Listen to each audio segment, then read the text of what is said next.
কি বললাম ভাই?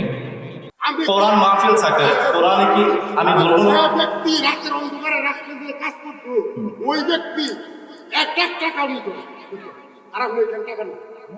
টাকার জন্য আসছি ভাই।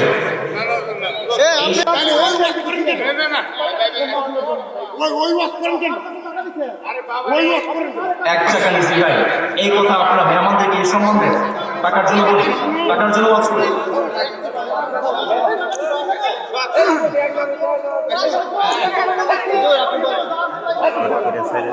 ভাই রে, আমরা কি মুসলমান না?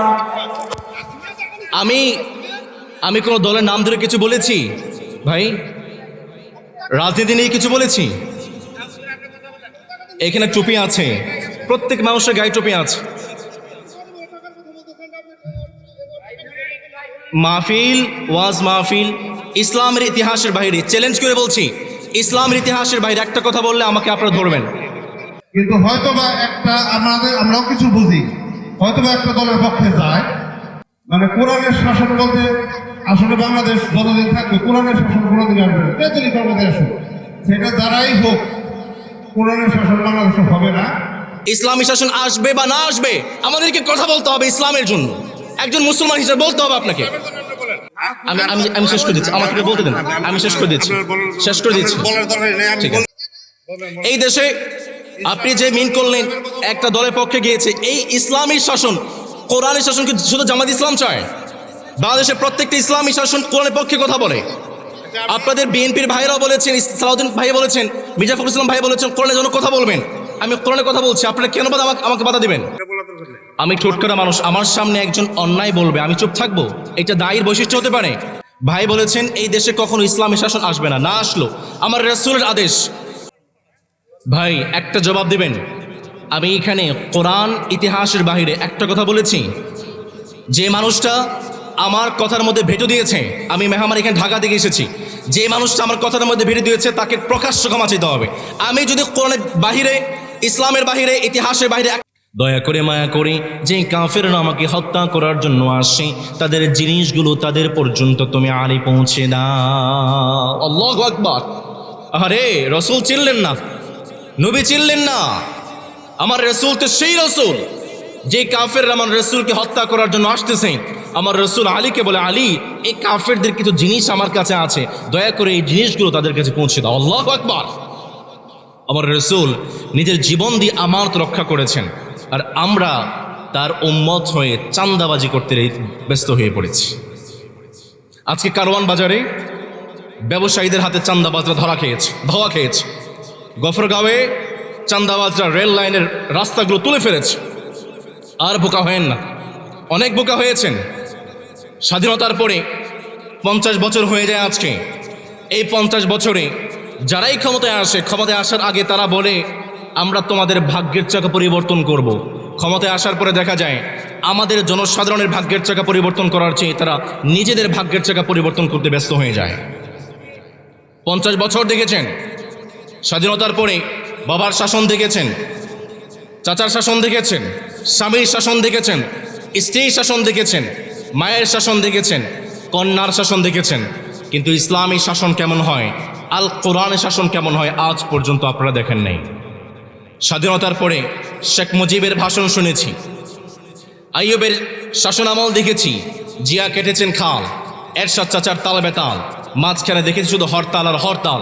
সব দেখে শেষ, আগামী দেখতে চাই আল কোরআনের বাংলাদেশ। রাজি আছেন ইনশাল্লাহ? সম্মানিত প্রিয় ভাইয়েরা, নবী করিম সাল্লাল্লাহু আলাইহি ওয়াসাল্লাম তিনি ছিলেন সেই মহামানব যিনি নবী করিম সাল্লাল্লাহু আলাইহি ওয়াসাল্লামের আমানতদারিতা সর্বোচ্চ জীবন দিয়ে তিনি রক্ষা করেছেন। নবী করিম সাল্লাল্লাহু আলাইহি ওয়াসাল্লাম আমাদেরকে জানালেন, বান্দারে কিয়ামতের কি আলামত জানো? সাহাবায়ে কেরাম প্রশ্ন করলেন, নবী কিয়ামতের আলামত কি আমাদেরকে বলেন। নবী করিম সাল্লাল্লাহু আলাইহি ওয়াসাল্লাম বললেন, ইযা দুইয়াতিল আমানাতু ফান্তাদিরিস সাআ। যখন কোনো অযোগ্য মানুষকে চেয়ারের মধ্যে বসিয়ে দিবেন, যখন কোনো অযোগ্য মানুষকে সংসদে পাঠাবেন, এইটাই হচ্ছে কিয়ামতের আলামত। নবী করিম সাল্লাল্লাহু আলাইহি ওয়াসাল্লাম বললেন, ওয়া কাইফা ইদাআতুহা ইয়া রাসূলুল্লাহ। নবীজি জবাব দিয়ে বললেন, ইযা বুসিরাতিল আমরু ইলা গায়রি আহলিহি ফান্তাদিরিস সাআ। যখন কোনো অযোগ্য মানুষকে আপনি ভোট দিয়ে নির্বাচিত করবেন, এইটাই হচ্ছে কিয়ামতের আলামত। আমরা যারা সাধারণ মানুষ আছি আপনাদেরই সব দোষ। নির্বাচনের আগে প্রত্যেকটা মানুষ গরুর মতো বিক্রি হয়ে যায়, ঠিক কিনা? রাগ করতে পারেন ভাই, এত বড় একটা কথা বলে ফেললেন। নির্বাচনের আগে গরুর মতো বিক্রি হয়ে যায়। আরে ভাই, একটা জরিপ আপনাকে দিচ্ছি। নির্বাচনের আগে 500 টাকার বিনিময়ে একজন মানুষের কাছে আমরা বিক্রি হয়ে যাই। আচ্ছা বলুন তো দেখি, 500 টাকার বিনিময়ে একজন মানুষকে আমরা কয় বছরের জন্য বসাই? 5 বছরে কয় দিন হয়? 1825 দিন। এক বছরে যদি 365 দিন হয়, 5 বছরে 1825 দিন। এই যে আপনি 500 টাকা নিয়ে একজন অযোগ্য মানুষকে আপনি চেয়ারে বসালেন, 500 দিয়ে আপনি 1825কে ভাগ দেন, আসে 5 পয়সা, প্রতিদিন 5 পয়সা। আচ্ছা বলুন তো দেখি, এই সমাজে 5 পয়সা দিয়ে কিছু পাওয়া যায়? 1 টাকা দিয়ে কোনো চকলেট পাওয়া যায়? তার মানে আপনারা যারা নির্বাচনের আগে 500 টাকার বিনিময়ে অযোগ্য চাঁদাবাজ সন্ত্রাসকে নির্বাচনে বসাচ্ছেন, আপনার দাম তো মিয়া 5 পয়সার চেয়েও কম। আপনি তো মানুষ সামনে কলঙ্ক। আপনার মতো কলঙ্ক মানুষগুলোর জন্য আজকে অযোগ্য মানুষের চেহারা বসে আছে। সজাগ হন। আর কত বোকা থাকবেন? আর কত নির্যাতিত হবেন? আর কত থাকবেন? আগামীর বাংলাদেশ কোরআন দিয়ে, ইসলাম দিয়ে আমরা সাজাবো। রাজি আছেন ইনশাআল্লাহ?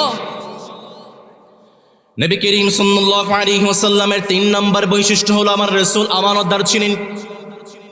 আমার বাংলাদেশে যদি ইসলাম চলে আসে, আমানতদারি মানুষ চলে আসে, ইনসাফওয়ালা মানুষ চলে আসে, কেমন বাংলাদেশ হবে শোনেন।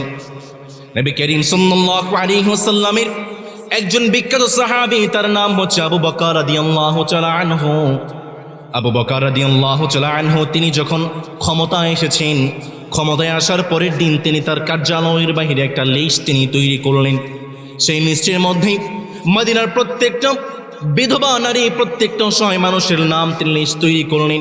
আর সাহাবায়ে কেরামদেরকে বলে দিলেন, আমার সাহাবারা, এই যে মানুষগুলোর নাম লেখা আছে, তোমরা দয়া করে মায়া করে প্রত্যেকজন সাহাবী তাদেরকে তোমরা সাহায্য করবে।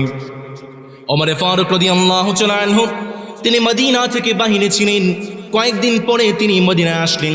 মদিনা আসার পরে দেখলেন লিস্টের মধ্যে প্রত্যেকটা নামের পাশে, প্রত্যেকটা অসহায়, প্রত্যেকটা বিধবা নারীর পাশে এক একজন সাহাবায়ে কেরামের নাম বসে গিয়েছে।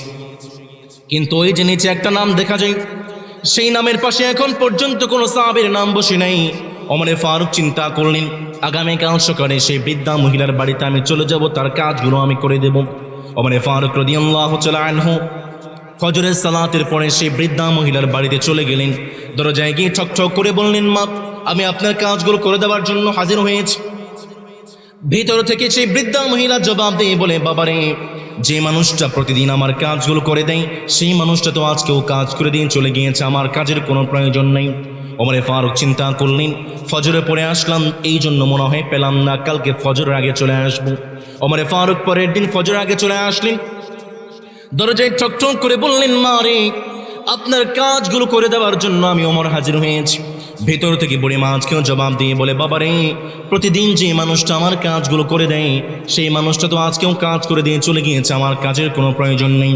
ওমর ফারুক চিন্তা করলেন, ফজরের আগে আসলাম, তাও বুঝে দেরি হয়ে গেল, কালকে আমি তাহাজ্জুদের সালাতের পরে আসবো। ওমর ফারুক পরের দিন তাহাজ্জুদের সালাতের পরে বুড়িমার বাড়িতে হাজির হয়ে গেলেন। দরজায় ঠক ঠক করে বললেন, মা রে, আপনার কাজগুলো করে দেওয়ার জন্য আমি ওমর হাজির হয়ে গিয়েছি। বুড়িমা আজকেও ভিতর দিকে জবাব দিয়ে দেয়, বাবা, প্রতিদিন যে মানুষটা আমার কাজগুলো করে দেয়, সেই মানুষটা আজকেও কাজ করে দিয়ে চলে গিয়েছে, আমার কাজের প্রয়োজন নেই। ওমর ফারুক চিন্তা করলেন, এই গভীর রাতে বুড়িমার বাড়িতে কোন মানুষটা কাজ করে দেয়, সেই মানুষটাকে আমাকে খুঁজে বের করতে হবে।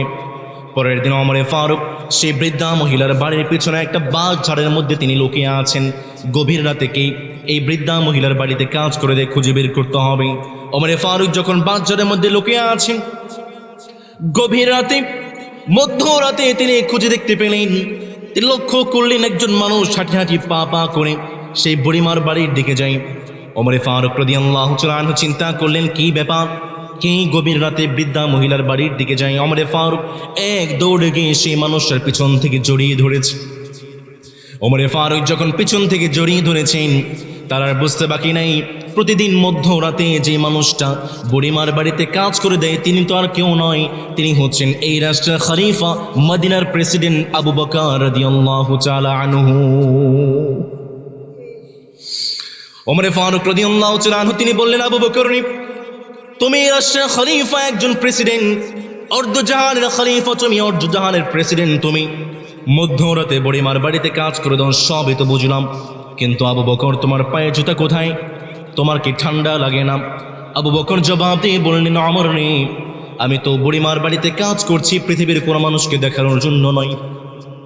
আমি যদি জুতা পরে বুড়িমার বাড়ির দিকে আসি, আমার জুতার মধ্যে কিছু খটখট শব্দ হতে পারে, আমি তো পৃথিবীর কোনো মানুষকে দেখানোর জন্য নয়, আমি তো বুড়িমার বাড়িতে কাজ করছি আমি যেন আমার রবের পাশে জান্নাতে একটা ঘর আমি তৈরি করতে পারি।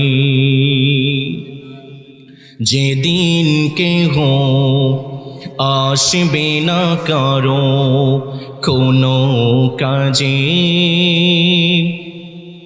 যেদিন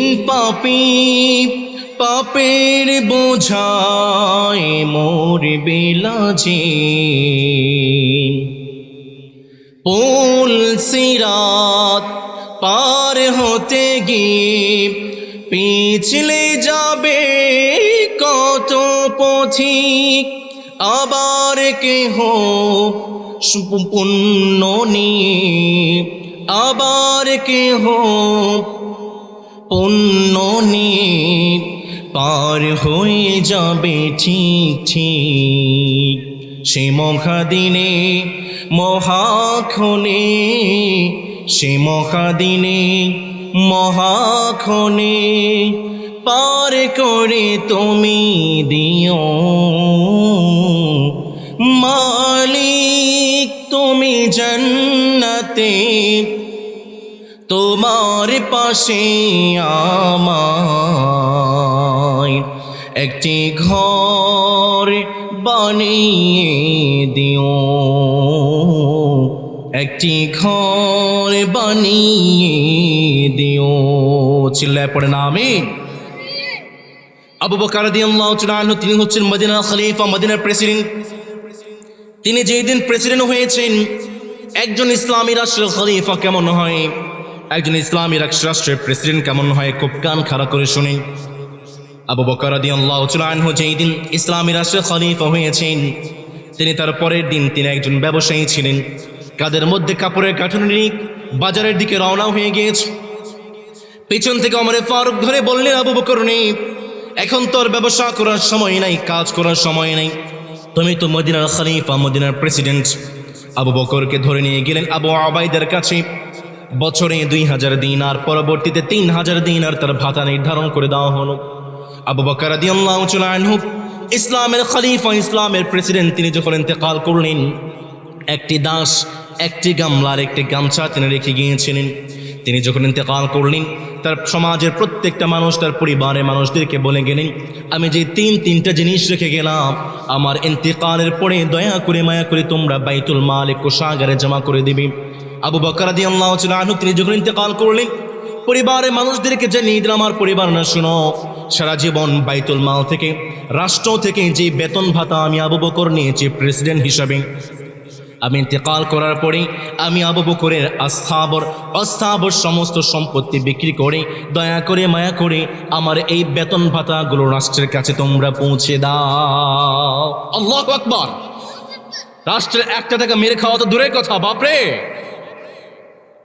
রাষ্ট্রের একটা পয়সা মেরে খাওয়া তো দূরের কথা, ইসলামের খলিফা হচ্ছে সেই খলিফা, ইসলামের প্রেসিডেন্ট হচ্ছে সেই প্রেসিডেন্ট, যিনি সারা জীবন যত ভাতা নিয়েছেন রাষ্ট্র থেকে, ইন্তেকাল করার সময় তিনি ওসিয়ত করে গিয়েছেন, আমার সমস্ত সম্পত্তি বিক্রি করে তোমরা রাষ্ট্রের কাছে সমস্ত ভাতাগুলো তোমরা পরিশোধ করে দেবে। আল্লাহু আকবার। এই হচ্ছে ইসলামের রাষ্ট্রের খলিফা। আবার রাসূল সাল্লাল্লাহু আলাইহি ওয়াসাল্লাম তিনি ছিলেন সর্বশ্রেষ্ঠ আমানতদার। রাসূলের 2 নম্বর বৈশিষ্ট্য আমানতদার। এই জন্য আমরাও আমানতদারিতার সাথে আছি না নাই?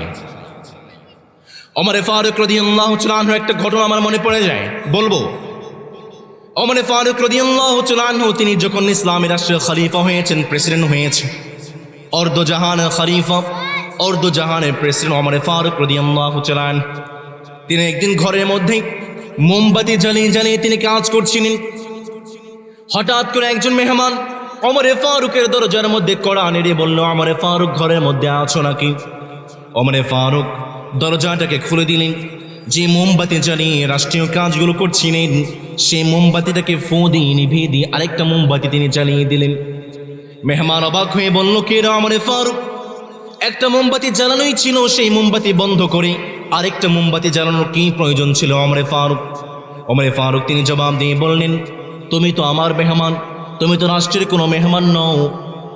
আমি রাষ্ট্রের টাকায় কেনা মোমবাতি জ্বালিয়ে রাষ্ট্রের কাজ করছিলাম।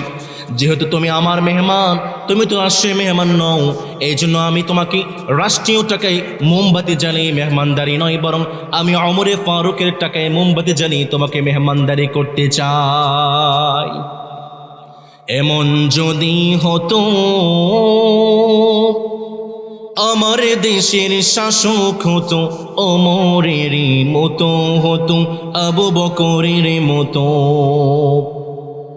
এমন যদি হতো আমার দেশের শাসক হতো ওমরেরই মতো, হতো আবু বকরের মতো। জনগণের খোঁজ খবর নিত রাত পরে, খোঁজে খোঁজে দেখতে কেউ আছে অনাহারে। আমার দেশের মা বোনেরা লাঞ্ছিত হতো না, আমার দেশের কৃষক শ্রমিক বঞ্চিত হতো না। ধনী গরিব ভালোবাসার সবাই জীবন পেত, যদি আমার শাসক হতো ওমরেরই মতো, হতো আবু বকরের মতো। আওয়াজ করে বলতে হবে, ঠিক কিনা? নবী করিম সাল্লাল্লাহু আলাইহি ওয়াসাল্লাম তিনি ছিলেন সর্বশ্রেষ্ঠ আমানতদার। আমানতদারিতার গুণটাকে আমরা আমাদের জীবনে ধারণ করে আগামী সংসদে কোনো চাঁদাবাজ, কোনো সন্ত্রাস, কোনো দখলদার আর কোনো মিথ্যুককে আমরা সংসদে পাঠাতে চাই না। ইসলামওয়ালা, কোরআনওয়ালা, ন্যায় বিচার, সৎ এবং যোগ্য মানুষকে আমরা সংসদে পাঠাবো। রাজি আছেন ইনশাআল্লাহ? নবী করিম সাল্লাল্লাহু আলাইহি ওয়াসাল্লামের নেহি দো জাহাঁ মে মিসালে মুহাম্মদ,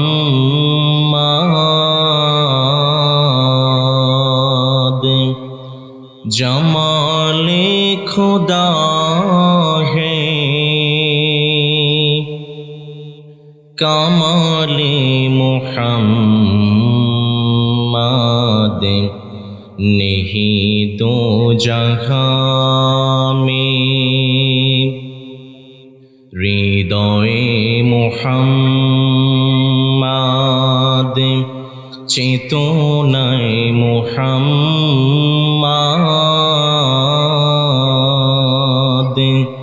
জীবনে মুহাম্মদ, মরণে মুহাম্মদ, হৃদয়ে মুহাম্মদ, স্মৃতিতে তাইফ আমার, স্মরণে মুহাম্মদ,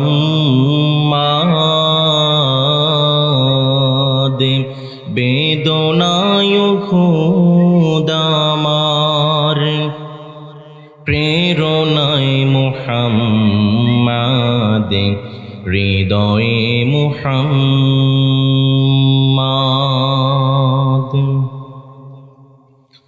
কত ব্যথা কত জ্বালা সয়েছ যে তুমি, তোমারি খুনে লাল তাইফের ভূমি, ফেরেশতায় সে চায় শাস্তির হুকুম, লৌহ মাখা মুহাম্মদ, প্রাণেতে হাসরাত, হে আল্লাহ দয়া করো এ তাইফে বাসী, ওরা চিনেনি তো তুমি যে মুহাম্মাদ হৃদয়ে মুহাম্মাদ চেতনায় মুহাম্মাদ জীবনে মুহাম্মাদ মরণে মুহাম্মাদ হৃদয়ে মুহাম্মাদ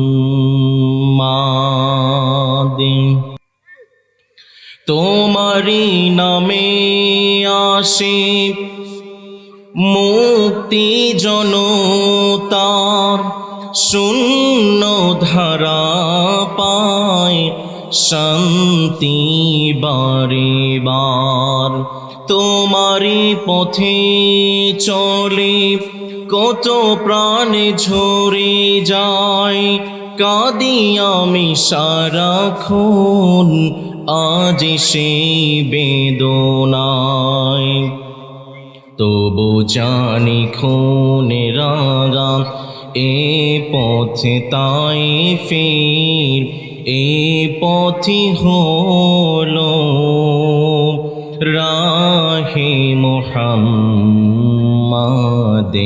হৃদয়ে মুহাম্মাদ চেতনায় মুহাম্মাদ জীবনে মুহাম্মাদ মরণে মুহাম্মাদ হৃদয়ে মুহাম্মাদ। সবাই পড়েন সাল্লাল্লাহু। বাংলাদেশের ঐতিহ্যবাহী জেলা টাঙ্গাইলের অন্তর্গত ছোট চৌনা দারুস সুন্নাহ নুরানি হাফিজিয়া মাদ্রাসা ও ইতিমখানার উদ্যোগে তৃতীয় বার্ষিক তাফসীরুল কোরআন মাহফিল, তার মানে এই ময়দানে এর আগে আরও 2 বার কোরআনের কথা হয়েছে, ঠিক না? আমরা দোয়া করছি আল্লাহ তাআলা এই ময়দানটাকে কিয়ামত পর্যন্ত কোরআনের জন্য কবুল করেন। কোরআন আওয়াজ ছেড়ে দিয়ে পড়েন আমিন। আজকের এই মাহফিলের সম্মানিত সভাপতি, বিশিষ্ট ইসলামী চিন্তাবিদ, বিশিষ্ট শিক্ষাবিদ, আমাদের মাথার তাজ, আমাদের অভিভাবক জনাব বীর মুক্তিযোদ্ধা আলহাজ এম.এস. সালাম সাহেব দামাত বারাকাতুহুম আতালাল্লাহু উমরাহ ওয়া বারাকাল্লাহু ফি হায়াতিহি। আমরা সবাই পড়ি আমিন। আজকের এই মাহফিলের সম্মানিত সহসভাপতি, প্রধান অতিথি, উদ্বোধক, বরেণ্য অতিথি, বিশেষ অতিথি যারাই এসেছেন, যারাই টাকা দিয়ে, পয়সা দিয়ে, বুদ্ধি দিয়ে, মেধা দিয়ে কোরআনের এই বাগানটাকে সাজিয়েছেন, আল্লাহ তাআলা সবাইকে ইসলামের জন্য কবুল করেন। আমরা পড়ি আমিন। উপস্থিত সম্মানিত ইসলাম প্রিয়, কোরআন প্রিয় তাওহীদি জনতা, দূর দূরান্ত থেকে আগত কোরআন প্রেমিক তরুণ এবং যুবক ভাইয়েরা, বিভিন্ন কলেজ, স্কুল, বিশ্ববিদ্যালয়ের সম্মানিত শিক্ষকবৃন্দ, বিভিন্ন বিদ্যালয়ের সম্মানিত শিক্ষার্থী ভাইয়েরা, পর্দার অন্তরায় থেকে শুনছেন আমার সম্মানিতা ও শ্রদ্ধায়া মা এবং বোনেরা, প্রাণপ্রিয় সখীপুর তথা টাঙ্গাইলবাসী, আপনারা সবাই কেমন আছেন? শীতে জমে গিয়েছেন? রবের শেখানো ভাষায় আবারও সমুচিত কণ্ঠে, পুরসূচিত কণ্ঠে, গলার সর্বোচ্চ শক্তি গলার মাঝ বরাবর এনে আওয়াজ করে বলুন তো দেখি আপনারা সবাই কেমন আছেন?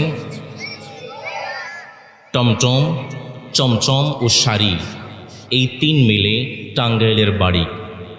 টাঙ্গাইলের এই পূর্ণভূমিতে আপনারা কোরআনের মাহফিলের আয়োজন করতে পেরে খুশি না বেজার?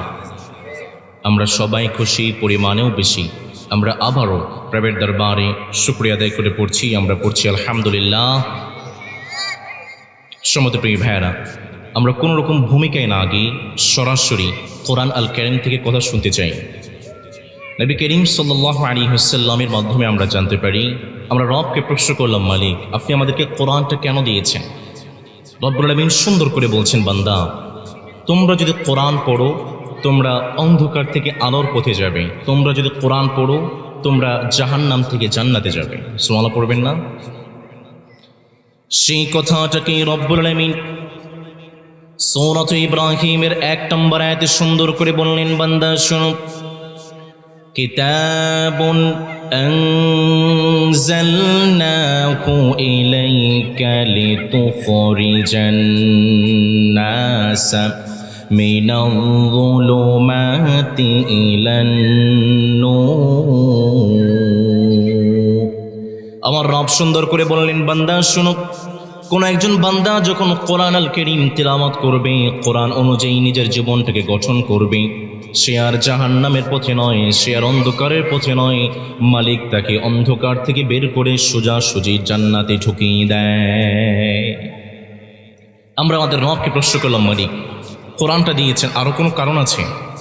জানার দরকার আছে না নেই? কোরআন চমৎকার করে বলছে, বান্দা, কোন একজন বান্দা যখন কোরআন তিলাওয়াত করবে, সেই বান্দাকে যেই মালিক জ্ঞানী বানিয়ে দেবেন, আওয়াজ করে বলুন তো তিনি কে? এই জন্য আমাদের স্লোগান হচ্ছে, teach your children the Holi Quran, the Holi Quran teaches your children everything. আপনি আপনার সন্তানকে কোরআন শেখান, আপনার সন্তানকে পৃথিবীর সব কিছু যেই মালিক শিখিয়ে দিবেন তিনি কে? সেই কথাটাকে রব্বুল আলামিন সূরাতুল আলাকের মধ্যে চমৎকার করে সুন্দর করে বললেন, বান্দা শুনো, যারা পারেন আমার সঙ্গে ঠোঁট মিলিয়ে পড়বেন, ইকরা বিসমি রাব্বিকাল্লাযী খালাক, খালাকাল ইনসানা মিন আলাক, ইকরা ওয়া রাব্বুকাল আকরামুল্লাযী আল্লামা বিল কলম, আল্লামাল ইনসানা মা লাম ইয়ালাম। আল্লাহু আকবার। মালিক বলছেন, বান্দা কোরআন পড়বা, তুমি আর মূর্খ থাকবা না। কোরআন পড়লে আমাদেরকে যে মালিক জ্ঞানী বানিয়ে দেবেন, আওয়াজ করে বলুন তো তিনি কে? আল কোরআনের প্রথম বাণী পড়ো, আল হাদিসে নবীর কথা পড়ো, আল কোরআনের প্রথম বাণী পড়ো, আল হাদিসে নবীর কথা পড়ো, পড়ে পড়ে শেখো, শিখে শিখে তুমি তোমার নিজের জীবন গড়ো। Read the comments of the Holy Quran, change your life by the Holy Quran. Allahu Akbar. আমি জানি এখানে যারা বসে আছেন অনেকে কোরআন তিলাওয়াত করতে পারেন না, এরকম লোক কি এখানে নাই? ভাইরা খুব কান লাগায় শোনেন, যারা কোরআন তিলাওয়াত করতে পারেন না তাদের জন্য তিনটা বড় বড় শাস্তি আছে। আমার ছোট ছোট ভাইরা যদি আমার কথা বুঝে থাকেন, আওয়াজ করে বলুন তো কয়টা শাস্তি? তার মধ্যে 1 নাম্বার, আপনি বিশুদ্ধ করে কোরআন তিলাওয়াত করতে পারেন না, আপনার বয়স হয়েছে 50 বছর, 60 বছর, 65 বছর, আপনি আপনার জীবনে সব শিখেছেন, বিজ্ঞান শিখেছেন, কিভাবে ব্যাংকে গিয়ে হিসাব করতে হয় তাও শিখেছেন, কিভাবে মানুষকে ধোঁকা দিতে হয় শিখেছেন, জীবনের সব তো শিখেছেন, কিন্তু আপনি শুদ্ধ করে সুন্দর করে কিভাবে কোরআন তিলাওয়াত করতে হয় আপনি শিখেন নাই। আপনার জন্য 1 নম্বর শাস্তি হলো, আপনি আপনার জীবনে যত ওয়াক্ত নামাজ আদায় করেছেন, 60-65 বছরে যত রাকাত নামাজ আপনি আদায় করেছেন, নবী করিম সাল্লাল্লাহু আলাইহি ওয়াসাল্লাম জানালেন, আপনি যদি শুদ্ধ করে কোরআন তিলাওয়াত করতে না পারেন, আপনার এই 60-65 বছরের 1 ওয়াক্ত নামাজও যে মালিক কবুল করবেন না তিনি কে? কনকনে ঠান্ডার মধ্যে ঠান্ডা পানি দিয়ে ওযু করে তাহাজ্জুদের নামাজ পড়েছেন, কাবার চত্বর ঘিরে মাকামে ইব্রাহিমে 2 রাকাত নামাজ আদায় করেছেন, কিন্তু আপনার কোরআনটা শুদ্ধ নেই, আপনার 1 ওয়াক্ত নামাজও কবুল হবে? এইটা হচ্ছে 1 নম্বর শাস্তি। 2 নম্বর শাস্তিটা আরো ভয়ঙ্কর। নবী করিম সাল্লাল্লাহু আলাইহি ওয়াসাল্লাম জানালেন, যারা শুদ্ধ করে কোরআন তিলাওয়াত করতে পারে না, কিয়ামতের সেই কঠিন ময়দানে যেই দিন আমার রাসূলের শাফাআত ছাড়া ভিন্ন কোনো পথ থাকবে না, নবী করিম সাল্লাল্লাহু আলাইহি ওয়াসাল্লাম বললেন, আপনি শুদ্ধ করে কোরআন তিলাওয়াত করতে পারেন না, আপনার জন্য আমার রাসূল কখনোই শাফাআত করবেন না। এজন্যই তো রব্বুল আলামিন সূরাতুল ফুরকানের 30 নম্বর আয়াতে সুন্দর করে বললেন, বান্দা শুনো, ওয়াকালার রাসূল ইয়া রাব্বি ইন্না কওমি اتخذوا هذا القرآن مهجورا। আপনি যারা শুদ্ধ করে কোরআন তেলাওয়াত করতে পারেন না, নবী করিম সাল্লাল্লাহু আলাইহি ওয়াসাল্লাম কিয়ামতের সেই কঠিন ময়দানে রবের কাছে দোয়া করে বলবেন, মালিক এই বান্দা শুদ্ধ করে কোরআন তেলাওয়াত শিখে নেই, জীবনে সব করেছে কিন্তু আমার কোরআনের কাছে আসে নাই, কোরআন শুদ্ধ করে শিখে নাই। মালিক দুনিয়াতে সে যেভাবে আমার কোরআন থেকে দূরে সরেছিল, আমি আজকে কিয়ামতের এই কঠিন ময়দানে আমি রাসূল সেই বান্দা থেকে দূরে সরে গেলাম। নাউযু বিল্লাহি মিন যালিক। একটাবার চিন্তা করেন, আপনার পাশে আমার রাসূল নেই, আপনার জন্য সুপারিশ করার জন্য আমার রাসূল নেই, আপনার আবার অবস্থা কি হবে?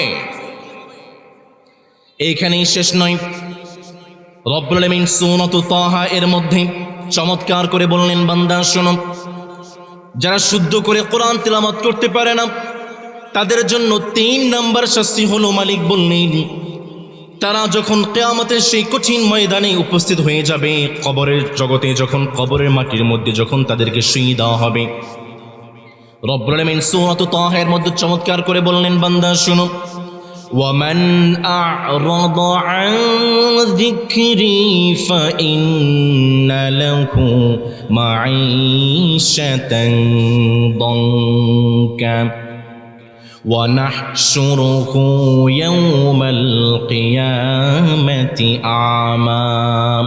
আপনি যখন কোরআন তেলাওয়াত করতে পারেন না, আপনার জীবনটাকে সংকুচিত করে দেওয়া হবে, মাঈশাতান দঙ্কা। কান লাগায় শুনেন, মুফাসসিরিনে কেরাম মাঈশাতান দঙ্কার দুইটা ব্যাখ্যা করেছেন। তার মধ্যে 1 নাম্বার, আপনি আপনার জীবনে লক্ষ টাকা ইনকাম আছে কিন্তু আপনার জীবনে শান্তি থাকবে না। বুঝে থাকলে বলুন তো দেখি, শান্তিগুলোকে যেই মালিক কেড়ে নেবেন তিনি কে?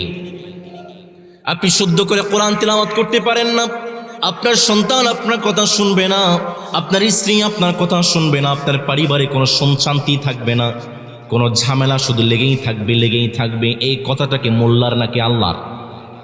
মালিক চমৎকার করে বললেন, বান্দা শোনো, 2 নম্বরে যখন তোমাকে কবর জগতে শুইয়ে দেওয়া হবে, এই যে আমার হাতের দিকে চেয়ে দেখেন, একটা আঙ্গুল যেভাবে আরেকটা আঙ্গুলের মধ্যে ঢুকে যায়, আপনার 2 পাশের পাঁজরটা ঠিক একইভাবে একটা হাড্ডি আরেকটা হাড্ডির মধ্যে ঢুকে যাবে।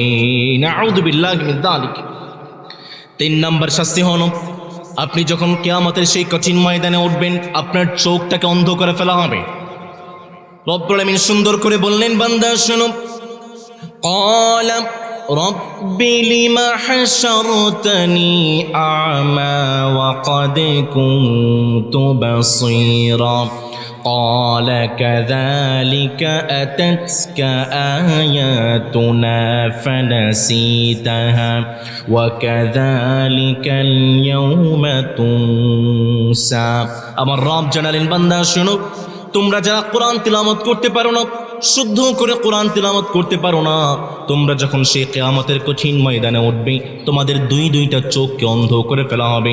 বান্দা প্রশ্ন করবে, মানিক আমার চোখটা কেন অন্ধ? দুনিয়াতে আমি চোখে দেখতাম, সব কিছু দুনিয়াতে দেখেছি, আজকে কেন আমাকে অন্ধ করে ওঠানো হলো? মালিক জবাব দিয়ে বলবেন, বান্দারে তোমার চোখ ছিল দুনিয়াতে, আমার কোরআন দেখো নাই, আমার ইসলাম দেখো নাই, এই জন্য মালিক আমি আজকে তোমার চোখটাকে অন্ধ করে দিলাম। নাউযু বিল্লাহি মিন যালিক। ভাইরা, এখানে আছে না অনেকে কোরআন তিলাওয়াত করতে পারেন না? 3টা শাস্তি। এই কথাটা কি মোল্লার নাকি আল্লাহ? এই 3টা শাস্তি আছে না নেই? আমার বাবারা যারা আছেন, বৃদ্ধ বাবারা, মনে মনে প্রশ্ন আসতে পারে, আমার কি এখন বয়স আছে? আমি কি এখন পারবো? বাবা একটু চেষ্টা করে দেখুন না, একটু চেষ্টা করে দেখুন কোরআন পারেন কিনা। ওয়ালাকাদ ইয়াসসারনাল কুরআনা লিযিকরি ফাহাল মিন মুদ্দাকির। I made easy the Quran, the recitation of the Quran. আমি কোরআন তিলাওয়াত করে কি সহজ করেছি, আপনি চেষ্টা করে দেখুন না। অনেকে বলে লজ্জা লাগে, শরম লাগে কোরআন শিখতে। শরম লাগলে দরজা বন্ধ করে দিয়ে অনলাইনে বসে বসে শিখবেন। আমাদের আজকের এই মাহফিল থেকে 1 নম্বর মেসেজ, আমরা কোরআন শিখব। রাজি আছেন ইনশাল্লাহ? প্রত্যেকটা ভাই কোরআন শিখবেন তো ইনশাল্লাহ? আল্লাহ আমাদেরকে তাওফিক দিন, চিল্লায় পড়েন আমিন। সুমতি প্রিয় ভাইয়েরা, আজকে আমরা নবী করিম সাল্লাল্লাহু আলাইহি ওয়াসাল্লামের জীবনে আলোচনা করতে চাই, the biography of our prophet Muhammad সাল্লাল্লাহু। আমরা আমাদের মূল আলোচনায় চলে যাব, তার আগে আমি একটু পরীক্ষা করতে চাই আপনাদের গলায় আমার রবের জন্য কতটুকু ভালোবাসা আছে। আমি পড়ব লিল্লাহি তাকবীর, আপনারা পড়বেন আল্লাহু আকবার। পারবেন ইনশাআল্লাহ? লিল্লাহি তাকবীর। পিছনের ভাইরা খায় নাই রাতে না? আবারও পড়ছি লিল্লাহি তাকবীর, লিল্লাহি তাকবীর। আমি সেই ঢাকা থেকে আপনাদের জন্য কিছু গুরুত্বপূর্ণ মেসেজ নিয়ে আসলাম। আপনারা আমার আলোচনা শেষ না করে কে কে উঠে যাবেন দেখি? আপনাদের মনোযোগ আছে, কেউ উঠে যাবেন না। আমরা খুবই অল্প সময় কোরআন আল করিম থেকে, নবী করিম সাল্লাল্লাহু আলাইহি ওয়াসাল্লামের জীবনী থেকে সামান্য কিছু কথা শুনবো এবং সেই কথাগুলো নিজেদের মধ্যে নিয়ে যাব। সম্পূর্ণ মনোযোগ আমাকে দিতে পারবেন ইনশাআল্লাহ? নবী করিম সাল্লাল্লাহু আলাইহি ওয়াসাল্লামের জীবনী, আমরা যে কোরআনটা দেখি আমার বাবারা, এই কোরআনটা হচ্ছে প্রিন্টেড কোরআন, আর নবী করিম সাল্লাল্লাহু আলাইহি ওয়াসাল্লামের জীবনীটা ছিল প্র্যাকটিক্যাল কোরআন। সুবহানাল্লাহ পড়েন। এই মাহফিলের যারা ভলান্টিয়ার আছেন, আমি একটু রিকোয়েস্ট করবো, এই পাশে খুব বেশি নয়েজ হচ্ছে, একটু থামিয়ে দেন। মাহফিল সবসময় হয় না। বাবারা যারা আছেন, এই যে বাচ্চারা, তোমরা বসো বসো। আচ্ছা, কেউ কথা বললে তাকে চুপ করে দেবেন। আপনাদের মনোযোগ কি আছে? মন দিয়ে শোনেন প্রিয় ভাইয়েরা, আমরা যে কোরআনটা পড়ি, এই কোরআনটা হচ্ছে প্রিন্টেড কোরআন, ছাপা কোরআন, পৃষ্ঠার মধ্যে লেখা কোরআন। আর আমার নবী করিম সাল্লাল্লাহু আলাইহি ওয়াসাল্লামের জীবনী ছিল প্র্যাকটিক্যাল কোরআন, বাস্তব কোরআন। সুবহানাল্লাহ পড়েন। সাহাবায়ে কেরাম আম্মা জান আয়েশা রাদিয়াল্লাহু তাআলা আনহাকে এসে প্রশ্ন করলেন, কাইফা কানা খুলুকুন নবী সাল্লাল্লাহু আলাইহি ওয়াসাল্লাম, নবী করিম সাল্লাল্লাহু আলাইহি ওয়াসাল্লামের জীবনী কেমন ছিল? আম্মা জান আয়েশা রাদিয়াল্লাহু তাআলা আনহা জবাব দিয়ে বললেন, তোমরা কি কোরআন দেখো নাই? কানা খুলুকুল কোরআন, এই কোরআনের বাস্তব রূপটাই ছিল আমাদের প্রিয় নবী মুহাম্মদুর রাসূলুল্লাহ পড়েন সাল্লাল্লাহু। সুতরাং আপনি যদি আমার রাসূলকে ফলো করতে চান, কোরআনকে মানতে হবে। আমাদের জীবনে আমাদের 60-70 বছর বয়স হয়ে গিয়েছে। এখানে অনেক অনার্স মাস্টার্স করা মানুষও আছে, বিজ্ঞান পড়েছেন, কেমিস্ট্রি পড়েছেন, সব পড়েছেন, কিন্তু নবী করিম সাল্লাল্লাহু আলাইহি ওয়াসাল্লামের একটা জীবনের বই আজ পর্যন্ত পড়তে পারে নাই, এমন কপাল পোড়া ঢাকাতে অনেক আছে, ছোটচমাতে নাই। নবী করিম সাল্লাল্লাহু আলাইহি ওয়াসাল্লামের জীবনী আমরা পড়তে পারি নাই, এমন কপাল পোড়া এখানে আছে না নেই? ভাইরে, নবী করিম সাল্লাল্লাহু আলাইহি ওয়াসাল্লামের জীবনী আপনি পড়তে পারলেন না, শোনেন, মুসলমান না হয়েও অমুসলিমরা আমার নবীজির জীবনী পড়েছে এবং তারা আমার নবীজির প্রশংসা করেছে। সুবহানাল্লাহ পড়বেন না?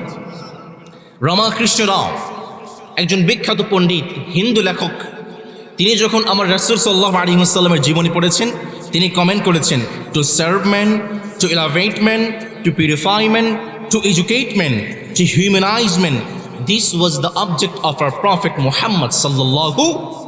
রামকৃষ্ণ রাও একজন বিখ্যাত হিন্দু লেখক, তিনি আমার রাসূলের জীবনী পড়ে তিনি কমেন্ট করেছেন, মানুষকে শিক্ষিত করা, মানুষকে মানুষের মতো মানুষ করাই ছিল আমার রাসূলের বৈশিষ্ট্য। সুবহানাল্লাহ পড়বেন না? আপনারা নাম শুনেছেন মহাত্মা গান্ধী। আমার বৃদ্ধ বাবারা যারা আছেন আপনারা জানেন, অনেকেই তাকে বলে করমচাঁদ গান্ধী। অহিংস আন্দোলনের প্রধান ছিলেন তিনি। 1946 সালে নোয়াখালী জেলার বেগমগঞ্জ উপজেলায় এসেছিলেন এবং তিনি নোয়াখালী জেলায় তার একটা বৃদ্ধাশ্রম আছে, তার একটা গান্ধী আশ্রম এবং গান্ধী যে একটা জাদুঘরও আছে। এই মহাত্মা গান্ধী তিনি খুঁজতে শুরু করলেন, তিনি তো একজন নেতা ছিলেন, তিনি খুঁজতে শুরু করলেন পৃথিবীতে এমন কোন নেতা আছে যেই নেতার ভালোবাসা পৃথিবীর প্রত্যেকটা মানুষের হৃদয়ে আছে। তিনি খুঁজে খুঁজে খুঁজে খুঁজে তিনি যখন পড়েছেন, সর্বশেষ তিনি কমেন্ট করলেন, পৃথিবীর প্রত্যেকটা মানুষের হৃদয়ে যেই নেতার নাম, তিনি আর কেউ নয়, তিনিই হচ্ছে আমাদের রাসূলুল্লাহ সাল্লাল্লাহু। তিনি চিন্তা করলেন, তিনি বুঝতে পারলেন, তিনি কমেন্ট করেছেন, আমি মনে করেছিলাম ইসলাম তরবারির মাধ্যমে, যুদ্ধের মাধ্যমে এসেছে, কিন্তু আমি যখন রাসূলের জীবনী পড়েছি, মুহাম্মদুর রাসূলুল্লাহর জীবনী পড়েছি, এই মহাত্মা গান্ধী তিনি লিখেছেন, আমি বুঝতে পেরেছি ইসলাম যুদ্ধের মাধ্যমে নয়, বরং মুহাম্মদুর রাসূলুল্লাহর ভালোবাসার মাধ্যমে এসেছে। সুবহানাল্লাহ পড়বেন না? জওহরলাল নেহেরু ভারতের স্বাধীনতা আন্দোলনের প্রধান নেতা ছিলেন এবং স্বাধীন ভারতের প্রথম প্রধানমন্ত্রী ছিলেন। এই জওহরলাল নেহেরু একজন হিন্দু মানুষ, তিনি আমার রাসূলের জীবনী পড়েছেন এবং রাসূলের জীবনী পড়ে তিনি কমেন্ট করেছেন, it's simplicity, honesty and equivalence, রাসূলের সততা এবং ন্যায় নিষ্ঠা পুরো বিশ্বে ইসলামটাকে জয় করেছে। মাইকেল এইচ হার্ট একজন খ্রিস্টান লেখক, তিনি একটা বই লিখেছেন, দি 100 ranking of the most influential persons in the history. তিনি একটি বই লিখেছেন, সেই বইয়ের মধ্যে পৃথিবীর জগৎ বিখ্যাত 100 মানুষের জীবনী এনেছেন। তিনি একজন খ্রিস্টান লেখক। তিনি খ্রিস্টান লেখক হয়ে তার এই বইয়ের মধ্যে সর্বপ্রথম যে মানুষটার জীবনী জায়গা দিয়েছেন তিনি আর কেউ নয়, তিনি হচ্ছে আমাদের প্রিয় নবী মুহাম্মদুর রাসূলুল্লাহ। আল্লাহু আকবার। পুরো খ্রিস্টান জগতে ধুম শুরু হয়ে গিয়েছে। কি ব্যাপার মাইকেল এইচ হার্ট, তুমি একজন খ্রিস্টান, তুমি তোমার বইয়ের মধ্যে কিভাবে একজন ইসলামের নবীর জীবনী প্রথমে আনতে পারো? সমালোচনা ধম শুরু হয়ে গিয়েছে। তিনি সর্বশেষ জবাব দিয়েছেন এইভাবে, he was the only man in the history who was supremely successful on both the religious and secular level. যখন পুরো বিশ্বে সমালোচনার ঝড় বইছে, মাইকেল এইচ হার্ট তিনি জবাব দিয়ে বলছেন, মুহাম্মদ রাসূলুল্লাহ তিনি হচ্ছেন সেই মানুষ, তিনি হচ্ছেন সেই মহামানব, তিনি শুধু আখিরাতের সর্বশ্রেষ্ঠ মানুষ নন, তিনি হচ্ছেন দুনিয়া এবং আখিরাতের সর্বশ্রেষ্ঠ মানুষ। একজন খ্রিস্টান, একজন হিন্দু আমার রাসূলের জীবনী পড়ে এত সুন্দর সুন্দর কমেন্ট করতে পারে। বাবা আপনি কি করলেন? বয়স তো কম হয় নাই বাপরে, সব তো শিখলেন। হিন্দুরা আমার রাসূলের জীবনী পড়ে আপনি কি করলেন?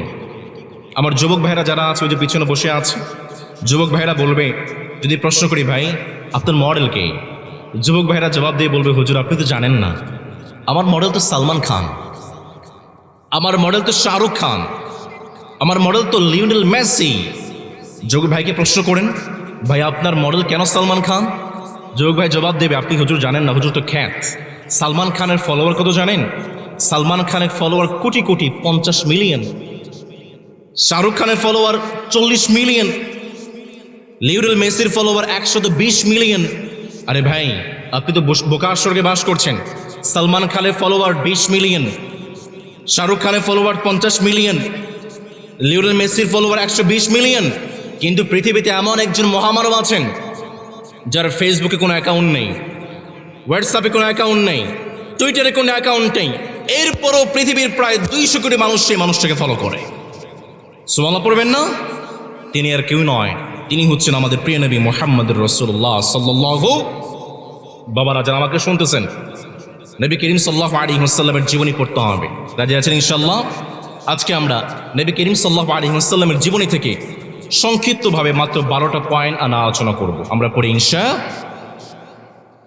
নবী করিম সাল্লাল্লাহু আলাইহি ওয়াসাল্লামের এক নম্বর বৈশিষ্ট্য হলো আমার রাসূল সাল্লাল্লাহু আলাইহি ওয়াসাল্লাম তিনি ছিলেন সর্বশ্রেষ্ঠ লজ্জাশীল ব্যক্তি।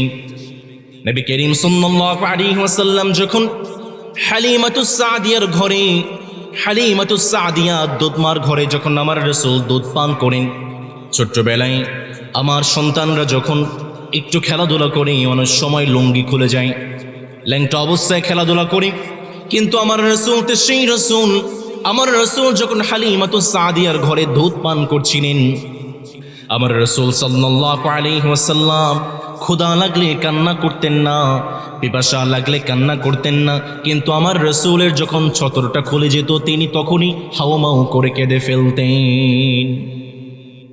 মক্কা কাবা সংস্কারের কাজ চলছে, প্রত্যেকটা মানুষ সে কাবা সংস্কারের জন্য কাজ করছে।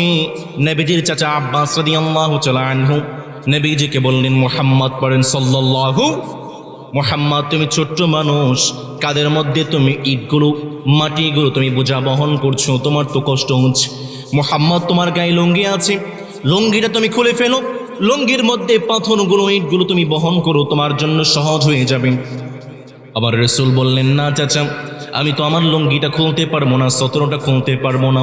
নবী করিম সাল্লাল্লাহু আলাইহি ওয়াসাল্লামের চাচা আব্বাস রাদিয়াল্লাহু তাআলা আনহু বললেন, বাবারে ছোট্ট মানুষ লজ্জা কোথায়? এই বলে আমার রাসূলের লুঙ্গিটা ধরে এমন একটা টান বেড়েছেন, আমার রাসূলের সতরটা খুলতে দেরি, আমার রাসূল সাথে সাথে অজ্ঞান হয়ে মাটির জমিনে পড়ে গিয়েছেন। আল্লাহু আকবার। যে রাসূল সারা জীবন সতর ঢাকার পক্ষে কথা বললেন, যে রাসূল সতরটা খুলে গেলে অজ্ঞান হয়ে পড়ে যায়, সেই রাসূলের উম্মত দেখেন আজকে 2 কোয়ার্টার পরে যুবক সন্তানরা রাস্তা দিয়ে হেঁটে যায়। আছে না নেই? যে বাবারা জীবিকার মধ্যে সংসারের মধ্যে শান্তি পান না, শান্তি পাবেন কেমনে? আপনার সন্তান তো হাঁটুর উপরে জামা পড়ে, যে সন্তান হাঁটুর উপরে জামা পড়ে সেই সংসারে কখনোই শান্তি আসবে না। বলেছেন মুহাম্মদ সাল্লাল্লাহু যেই সন্তান সিনা বের করে, বুক বের করে রাস্তা দিয়ে হাঁটে, সেই সংসারে কখনোই শান্তি আসবে না। আমি মাহমুদুল হাসান, আমাকে যদি কেউ বলে আপনাকে 1 কোটি টাকা দেব, আপনি পাঞ্জাবিটা খুলে একটু রাস্তা দিয়ে হাঁটবেন, আমি মাহমুদুল হাসান রাজি হব? রাসূল সাল্লাল্লাহু আলাইহি ওয়াসাল্লাম বলেছেন, যে সংসারের যে সন্তানরা সিনা বের করে হাঁটে, হাঁটু বের করে হাঁটে, সেই সংসারে শান্তি এবং বরকত যে মালিক দেবেন না, তিনি কে? আমার ভাইয়েরা খুব মন দিয়ে শুনেন, এই যে উলঙ্গ হওয়া, এই যে শর্ট জামা কাপড় পরা, এটা মুসলমানদের সংস্কৃতি নয়, এটা হচ্ছে শয়তানের সংস্কৃতি।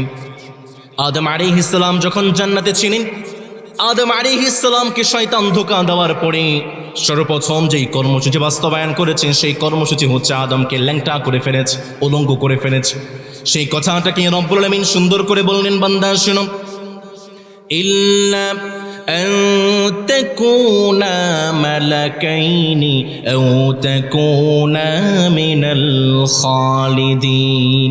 আদম আলাইহিস সালামকে যখন জান্নাতে দেওয়া হলো, আদম আলাইহিস সালাম জান্নাতের নেয়াজ নেয়ামতে তিনি বসবাস করতে শুরু করলেন, কিন্তু আদম আলাইহিস সালামের মনটা মানে না। মালিক বুঝতে পারলেন আদমের সঙ্গী দরকার। রব্বুল আলামিন সূরাতুন নিসা 1 নম্বর আয়াতে চমৎকার করে বললেন, বান্দা শুনো, ইয়া আইয়ুহান নাসু ইত্তাকু রাব্বাকুমুল্লাযী খালাকাকুম মিন নাফসিন ওয়াহিদা। আদম আলাইহিস সালামকে যখন জান্নাতে দিলেন, আদম আলাইহিস সালামের মনটা ভরে না, সারাক্ষণ তিনি মন খারাপ করে জান্নাতের কোণার মধ্যে বসে থাকেন। আমার রব বুঝে ফেললেন আদমের সঙ্গী দরকার। আদম আলাইহিস সালামের বাম পাজর থেকে মালিক হাওয়া আলাইহিস সালামকে বানালেন। হাওয়া আলাইহিস সালামকে যখন আদম আলাইহিস সালাম পেয়েছেন, আদম আলাইহিস সালামের জান্নাতের নাজ নেয়ামতটা পরিপূর্ণ হয়েছে। আমার যেই সমস্ত মায়েরা শুনছেন, আমার যেই সমস্ত স্বামী ভাইয়েরা শুনছেন, খুব কান খাড়া করে শুনেন। দুনিয়াতে জান্নাতের কোনো নাজ নেয়ামত যদি আপনি দেখতে চান, তাহলে আপনি আপনার স্ত্রীর দিকে তাকান, কারণ দুনিয়াতে আপনার স্ত্রীকে জান্নাতের নেয়ামত হিসাবে যেই মালিক পাঠিয়েছেন, আওয়াজ করে বলেন তিনি কে? এই জন্যই তো দেখতে পাই, যেই সংসারে স্ত্রী ভালো, সেই সংসারটা জান্নাত হয়ে যায়, আর যেই সংসারে স্ত্রী ভালো না, সেই সংসারটা জাহান্নাম হয়ে যায়। আছে না নেই? স্ত্রী হাতে নির্যাতিতা মানুষ ঢাকাতে আছে, ছোট চৌনাতে নাই, ছোট চৌনাতে আছে। মালিক চমৎকার করে বললেন, বান্দা শুনো, আদম আলাইহিস সালামকে যখন হাওয়া আলাইহিস সালামকে দিলেন, আদম আলাইহিস সালাম জান্নাতে বসবাস করতে শুরু করলেন। কিন্তু মালিক জানিয়ে দিলেন, আদম রে, ওই যে একটা গাছ আছে, ওই গাছের কাছে কখনোই যাওয়া যাবে। কিন্তু শয়তান এসে জান্নাতের ঘেঁটে এসে বলে, আদম, আমি তো তোমার শুভাকাঙ্ক্ষী, ইল্লা আন তাকুনা মালাকাইনি আও তাকুনা মিনাল খালিদিন। আদম রে, তোমাকে যে মালিক ওই গাছের কাছে যাইতে নিষেধ করেছে, তুমি জানো না কি তার কারণটা? তার কারণটা হলো, তুমি যদি ওই গাছের কাছে যাও, তাহলে হয়তো তুমি ফেরেশতা হবে, না হয় তুমি জান্নাতের চিরস্থায়ী বাসিন্দা হয়ে যাবে। আদম আলাইহিস সালাম শয়তানের ধোঁকায় পড়ে গেলেন। শয়তানের ধোঁকায় পড়ে যাওয়ার পরে শয়তান সর্বপ্রথম কি কর্মসূচি বাস্তবায়ন করেছেন, কোরআন থেকে শুনুন।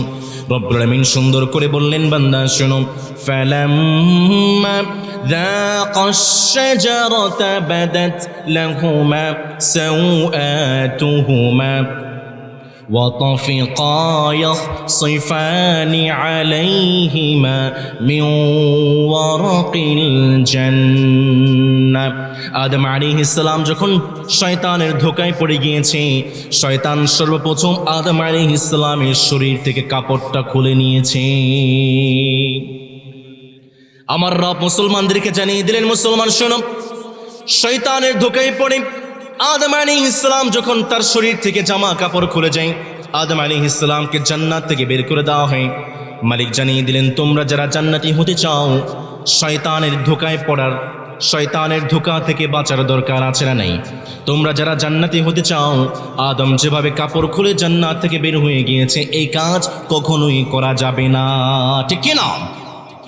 সেই কথাটাকে রব্বুল আলামিন সুন্দর করে বললেন, বান্দা শুনো, ইয়া বানি آدم قد أنزلنا عليكم لباسا يواري سوآتكم وريشا বান্দা শুনো তোমাদের শরীরে যে কাপড়টা আছে ইতিহাস বলে আগের মানুষ গাছের পাতা বাকল দিয়ে নিজের লজ্জাস্থান ঢেকেছে না না কোরআন বলে বান্দা শুনো তোমার গায়ে যে কাপড়টা আছে এই কাপড়টাকে যে মালিক সরাসরি জান্নাত থেকে পাঠিয়েছেন তিনি কে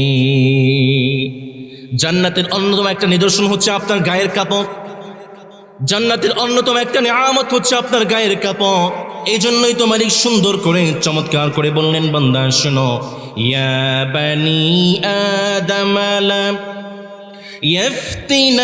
يفتننكم الشيطان كما أخرج أبويكم من الجنة মালিক বলছেন বান্দা শুনো আদম আলাইহিস সালাম নিজের শরীর থেকে কাপড়টা খুলে ফেলে যেভাবে জান্নাত থেকে বের হয়ে গিয়েছে জান্নাতের অন্যতম একটা নিদর্শন হচ্ছে তোমার গায়ের কাপড় সুতরাং জান্নাতে যদি যেতে চাও গায়ের সতরগুলো ঠিকঠাক মতো ঢেকে রাখার দরকার আছে না নাই আবার আমাদের সমাজে অনেক ভাইয়েরা আছে টাকটুন নিচে কাপড় পরে এরকম ভাই তো ছোট চৌমাতে নাই নবী করিম সাল্লাল্লাহু আলাইহি ওয়াসাল্লাম সুন্দর করে বললেন বান্দা শুনো মা আসফালা মিনাল কাবাইনি মিনাল ইজারি ফিন্নার আমার যেই সমস্ত যুবক ভাইয়েরা টাকটুন নিচে প্যান্ট পরে টাকটুন নিচে কাপড় পরে তাদের জন্য 3টা শাস্তি বুঝে থাকলে বলুন তো দেখি যারা টাকটুন নিচে কাপড় পরে তাদের জন্য কয়টা শাস্তি 1 নাম্বার আমার রাসূল জানালেন কিয়ামতের সেই কঠিন ময়দানে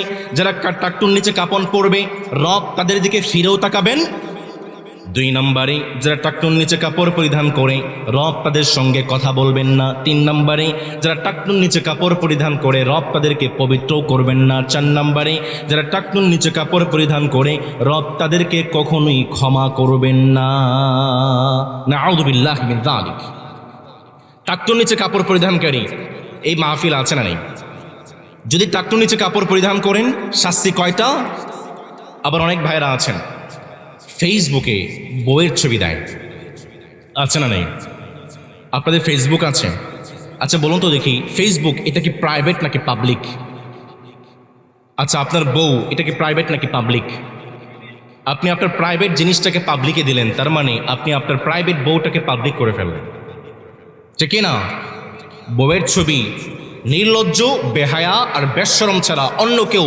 বউয়ের ছবি কখনোই ফেসবুকে দিতে পারে না চিল্লায় বলেন ঠিক কিনা এই জন্য আমার রাসূলের 1 নম্বর বৈশিষ্ট্য হল আমার রাসূল সর্বশ্রেষ্ঠ লজ্জাশীল ব্যক্তি ছিলেন নবী করিম সাল্লাল্লাহু আলাইহি ওয়াসাল্লামের 2 নম্বর বৈশিষ্ট্য হল আমার রাসূল ছিলেন সর্বশ্রেষ্ঠ আমানতদার যে সমস্ত কাফেররা আমার রাসূলকে গালাগাল করত গালিগালাজ করত আঘাত করত দিন শেষে সেই সমস্ত কাফেররা আমার রাসূলের কাছে আমানত রাখত এই জন্যই তো কাফেররা আমার রাসূলের উপাধি দিয়েছেন আল আমিন বিশ্বস্ত আমার ভাইয়েরা আল আমিন বিশ্বস্ত আমানতদারিতা এইটার কিন্তু অনেকগুলো ব্যাখ্যা আছে তার মধ্যে 1 নম্বর আপনি একজন বাবা আপনার কাছে আপনার সন্তানরা হচ্ছে আমানত আপনি যদি আপনার সন্তানদেরকে সঠিকভাবে লালন পালন করতে না পারেন দ্বীনি শিক্ষা দিতে না পারেন তার মানে আপনিও কিন্তু আমানতের খেয়ানত করছেন আপনি একজন ভাই আপনার বোন হচ্ছে আপনার কাছে আমানত আপনি একজন স্বামী আপনার স্ত্রী হচ্ছে আপনার কাছে আমানত আপনি একটা এলাকার মেম্বার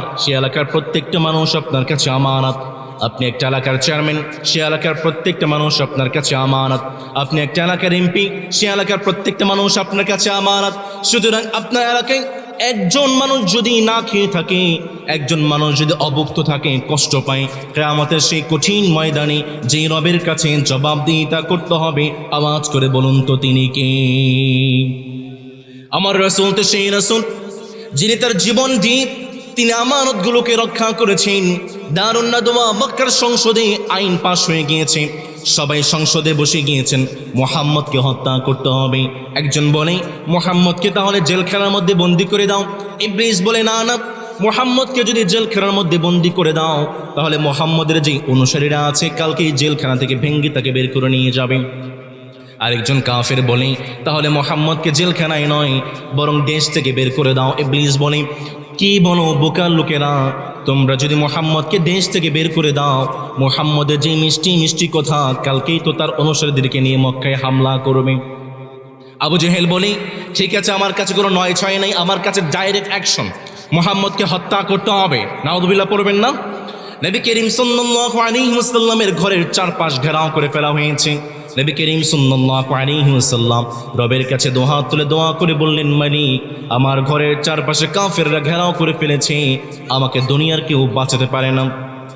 আমার রাসূল যখন রবের কাছে দোয়া করেছেন, নবী করিম সাল্লাল্লাহু আলাইহি ওয়াসাল্লামকে আমার রাসূল জানিয়ে দিলেন, আমার রব জানিয়ে দিলেন, রাসূল শুনেন, ওয়ামা রামাইতা ইয রামাইতা ওয়ালাকিন্নাল্লাহা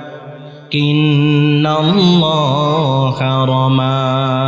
আমার রব জানিয়ে দিলেন, রাসূল, আপনি আপনার হাতের মধ্যে এক মুঠো বালি নেন, এক মুঠো বালি নিয়ে কাফেরদের দিকে নিক্ষেপ করেন, আর প্রত্যেকটা কাফেরের চোখের মধ্যে যে মানিক বালিগুলোকে পৌঁছে দিবেন তিনি কে? আমার রাসূল যখন বালিগুলোকে নিক্ষেপ করেছেন, প্রত্যেকটা কাফেরের চোখের মধ্যে বালিগুলো ঢুকে গিয়েছে। নবী করিম সাল্লাল্লাহু আলাইহি ওয়াসাল্লাম এর মধ্যে ঘর থেকে বের হয়ে যাবেন। আলী রাদিয়াল্লাহু তাআলা আনহুকে বললেন, আলী রে, তুমি আমার জায়গায় শুয়ে যাও, আমি যে সবুজ চাদর গায়ে দিয়ে সবসময় ঘুমাই, আমি যে জায়গাতে ঘুমাই, আলী রে, সবুজ চাদরটা গায়ে দিয়ে তুমি সেই জায়গাতে ঘুমিয়ে যাও। মক্কার যে সমস্ত মানুষ আমাকে হত্যা করার জন্য এসেছে, সেই মানুষদের অনেকগুলো আমানত, অনেকগুলো জিনিস আমার কাছে আছে। আলী রে, আমি যখন ঘর থেকে বের হয়ে যাব, দয়া করে মায়া করে যে কাফেররা আমাকে হত্যা করার জন্য আসে, তাদের জিনিসগুলো তাদের পর্যন্ত তুমি আলী পৌঁছে দাও। আল্লাহু আকবার। আরে রাসূল চিনলেন না, নবী চিনলেন না? আমার রাসূল তো সেই রাসূল যে কাফেররা আমার রাসূলকে হত্যা করার জন্য আসতেছে। আমার রাসূল আলীকে বলে, আলী, এই কাফেরদের কিছু জিনিস আমার কাছে আছে, দয়া করে এই জিনিসগুলো তাদের কাছে পৌঁছে দাও। আল্লাহু আকবার। আমার রাসূল নিজের জীবন দিয়ে আমানত রক্ষা করেছেন, আর আমরা তার উম্মত হয়ে চাঁদাবাজি করতে ব্যস্ত হয়ে পড়েছি। আজকে কারওয়ান বাজারে ব্যবসায়ীদের হাতে চাঁদাবাজরা ধাওয়া খেয়েছে। গফরগাঁওয়ে চাঁদাবাজরা রেল লাইনের রাস্তাগুলো তুলে ফেলেছে। আর বোকা হয়েন না, অনেক বোকা হয়েছেন। স্বাধীনতার পরে 50 বছর হয়ে যায় আজকে। এই 50 বছরে যারাই ক্ষমতায় আসে, ক্ষমতায় আসার আগে তারা বলে, আমরা তোমাদের ভাগ্যের চাকা পরিবর্তন করব। ক্ষমতায় আসার পরে দেখা যায় আমাদের জনসাধারণের ভাগ্যের চাকা পরিবর্তন করার চেয়ে তারা নিজেদের ভাগ্যের চাকা পরিবর্তন করতে ব্যস্ত হয়ে যায়। 50 বছর দেখেছেন। স্বাধীনতার পরে বাবার শাসন দেখেছেন, চাচার শাসন দেখেছেন, স্বামীর শাসন দেখেছেন, স্ত্রীর শাসন দেখেছেন, মায়ের শাসন দেখেছেন, কন্যার শাসন দেখেছেন, কিন্তু ইসলামী শাসন কেমন হয়, আল কোরআনের শাসন কেমন হয়, আজ পর্যন্ত আপনারা দেখেন নাই। স্বাধীনতার পরে শেখ মুজিবের ভাষণ শুনেছি, আইয়ুবের শাসন আমল দেখেছি, জিয়া কেটেছেন খাল, এরশাদ চাচার তাল বেতাল, মাঝখানে দেখেছি শুধু হরতাল আর হরতাল। সব দেখে শেষ, আগামী দেখতে চাই আল কোরআনের বাংলাদেশ। রাজি আছেন ইনশাল্লাহ? সম্মানিত প্রিয় ভাইয়েরা, নবী করিম সাল্লাল্লাহু আলাইহি ওয়াসাল্লাম তিনি ছিলেন সেই মহামানব যিনি নবী করিম সাল্লাল্লাহু আলাইহি ওয়াসাল্লামের আমানতদারিতা সর্বোচ্চ জীবন দিয়ে তিনি রক্ষা করেছেন। নবী করিম সাল্লাল্লাহু আলাইহি ওয়াসাল্লাম আমাদেরকে জানালেন, বান্দারে, কিয়ামতের কি আলামত জানো? সাহাবায়ে কেরাম প্রশ্ন করলেন, নবী, কিয়ামতের আলামত কি আমাদেরকে বলেন। নবী করিম সাল্লাল্লাহু আলাইহি ওয়াসাল্লাম বললেন, ইদা দুইয়াতিল আমানাতু ফান্তাদিরিস সাআ। যখন কোনো অযোগ্য মানুষকে চেয়ারের মধ্যে বসিয়ে দিবেন, যখন কোনো অযোগ্য মানুষকে সংসদে পাঠাবেন, এইটাই হচ্ছে কিয়ামতের আলামত। নবী করিম সাল্লাল্লাহু আলাইহি ওয়াসাল্লাম বললেন, ওয়া কাইফা ইদাআতুহা ইয়া রাসূলুল্লাহ। নবীজি জবাব দিয়ে বললেন, ইদা বুসিদাতিল আমরু ইলা গায়রি আহলিহি ফান্তাদিরিস সাআ। যখন কোনো অযোগ্য মানুষকে আপনি ভোট দিয়ে নির্বাচিত করবেন, এইটাই হচ্ছে কিয়ামতের আলামত। আমরা যারা সাধারণ মানুষ আছি, আপনাদেরই সব দোষ। নির্বাচনের আগে প্রত্যেকটা মানুষ গরুর মতো বিক্রি হয়ে যায়, ঠিক কিনা? রাগ করতে পারেন ভাই, এত বড় একটা কথা বলে ফেললেন। নির্বাচনের আগে গরুর মতো বিক্রি হয়ে যায়। আরে ভাই, একটা জরিপ আপনাকে দিচ্ছি। নির্বাচনের আগে 500 টাকার বিনিময়ে একজন মানুষের কাছে আমরা বিক্রি হয়ে যাই। আচ্ছা বলুন তো দেখি, 500 টাকার বিনিময়ে একজন মানুষকে আমরা কয় বছরের জন্য বসাই? 5 বছরে কয় দিন হয়? 1825 দিন। 1 বছরে যদি 365 দিন হয়, 5 বছরে 1825 দিন। এই যে আপনি 500 টাকা নিয়ে একজন অযোগ্য মানুষকে আপনি চেয়ারে বসালেন, 500 দিয়ে আপনি 1825কে ভাগ দেন, আসে 5 পয়সা, প্রতিদিন 5 পয়সা। আচ্ছা বলুন তো দেখি, এই সমাজে 5 পয়সা দিয়ে কিছু পাওয়া যায়? 1 টাকা দিয়ে কোনো চকলেট পাওয়া যায়? তার মানে আপনারা যারা নির্বাচনের আগে 500 টাকার বিনিময়ে অযোগ্য চাঁদাবাজ সন্ত্রাসকে নির্বাচনে বসাচ্ছেন, আপনার দাম তো মিয়া 5 পয়সার চেয়েও কম। আপনি তো মানুষ সামনে কলঙ্ক। আপনার মতো কলঙ্ক মানুষগুলোর জন্য আজকে অযোগ্য মানুষের চেহারা বসে আছে। সজাগ হন। আর কত বোকা থাকবেন? আর কত নির্যাতিত হবেন? আর কত ঠকবেন? আগামীর বাংলাদেশ কোরআন দিয়ে, ইসলাম দিয়ে আমরা সাজাবো। রাজি আছেন ইনশাআল্লাহ? নবী করিম সাল্লাল্লাহু আলাইহি ওয়াসাল্লামের 3 নম্বর বৈশিষ্ট্য হলো আমার রাসূল আমানতদার ছিলেন। আমার বাংলাদেশে যদি ইসলাম চলে আসে, আমানতদারি মানুষ চলে আসে, ইনসাফওয়ালা মানুষ চলে আসে, কেমন বাংলাদেশ হবে শোনেন। নবী করিম সাল্লাল্লাহু আলাইহি ওয়াসাল্লামের একজন বিখ্যাত সাহাবী, তার নাম হচ্ছে আবু বকর রাদিয়াল্লাহু তাআলা আনহু। আবু বকর রাদিয়াল্লাহু তাআলা আনহু তিনি যখন ক্ষমতায় এসেছেন, ক্ষমতায় আসার পরের দিন তিনি তার কার্যালয়ের বাইরে একটা লিস্ট তিনি তৈরি করলেন। সেই লিস্টের মধ্যে মদিনার প্রত্যেকটা বিধবা নারী, প্রত্যেকটা অসহায় মানুষের নাম তিনি লিস্ট তৈরি করলেন। আর সাহাবায়ে কেরামদেরকে বলে দিলেন, আমার সাহাবারা, এই যে মানুষগুলোর নাম লেখা আছে, তোমরা দয়া করে মায়া করে প্রত্যেকজন সাহাবী তাদেরকে তোমরা সাহায্য করবে। ওমর ফারুক রাদিয়াল্লাহু তাআলা আনহু তিনি মদিনা থেকে বাহিরে ছিলেন। কয়েকদিন পরে তিনি মদিনায় আসলেন। মদিনায় আসার পরে দেখলেন লিস্টের মধ্যে প্রত্যেকটা নামের পাশে, প্রত্যেকটা অসহায়, প্রত্যেকটা বিধবা নারীর পাশে এক একজন সাহাবায়ে কেরামের নাম বসে গিয়েছে। কিন্তু ওই যে নিচে একটা নাম দেখা যায়, সেই নামের পাশে এখন পর্যন্ত কোনো সাহাবীর নাম বসে নাই। ওমর ফারুক চিন্তা করলেন, আগামীকাল সকালে সেই বৃদ্ধা মহিলার বাড়িতে আমি চলে যাব, তার কাজগুলো আমি করে দেব। ওমর ফারুক রাদিয়াল্লাহু তাআলা আনহু ফজরের সালাতের পরে সেই বৃদ্ধা মহিলার বাড়িতে চলে গেলেন। দরজায় গিয়ে ঠক ঠক করে বললেন, মা, আমি আপনার কাজগুলো করে দেওয়ার জন্য হাজির হয়েছি। ভিতর থেকে সেই বৃদ্ধা মহিলা জবাব দিয়ে বলে, বাবারে, যে মানুষটা প্রতিদিন আমার কাজগুলো করে দেয়, সেই মানুষটা তো আজকেও কাজ করে দিয়ে চলে গিয়েছে, আমার কাজের কোনো প্রয়োজন নেই।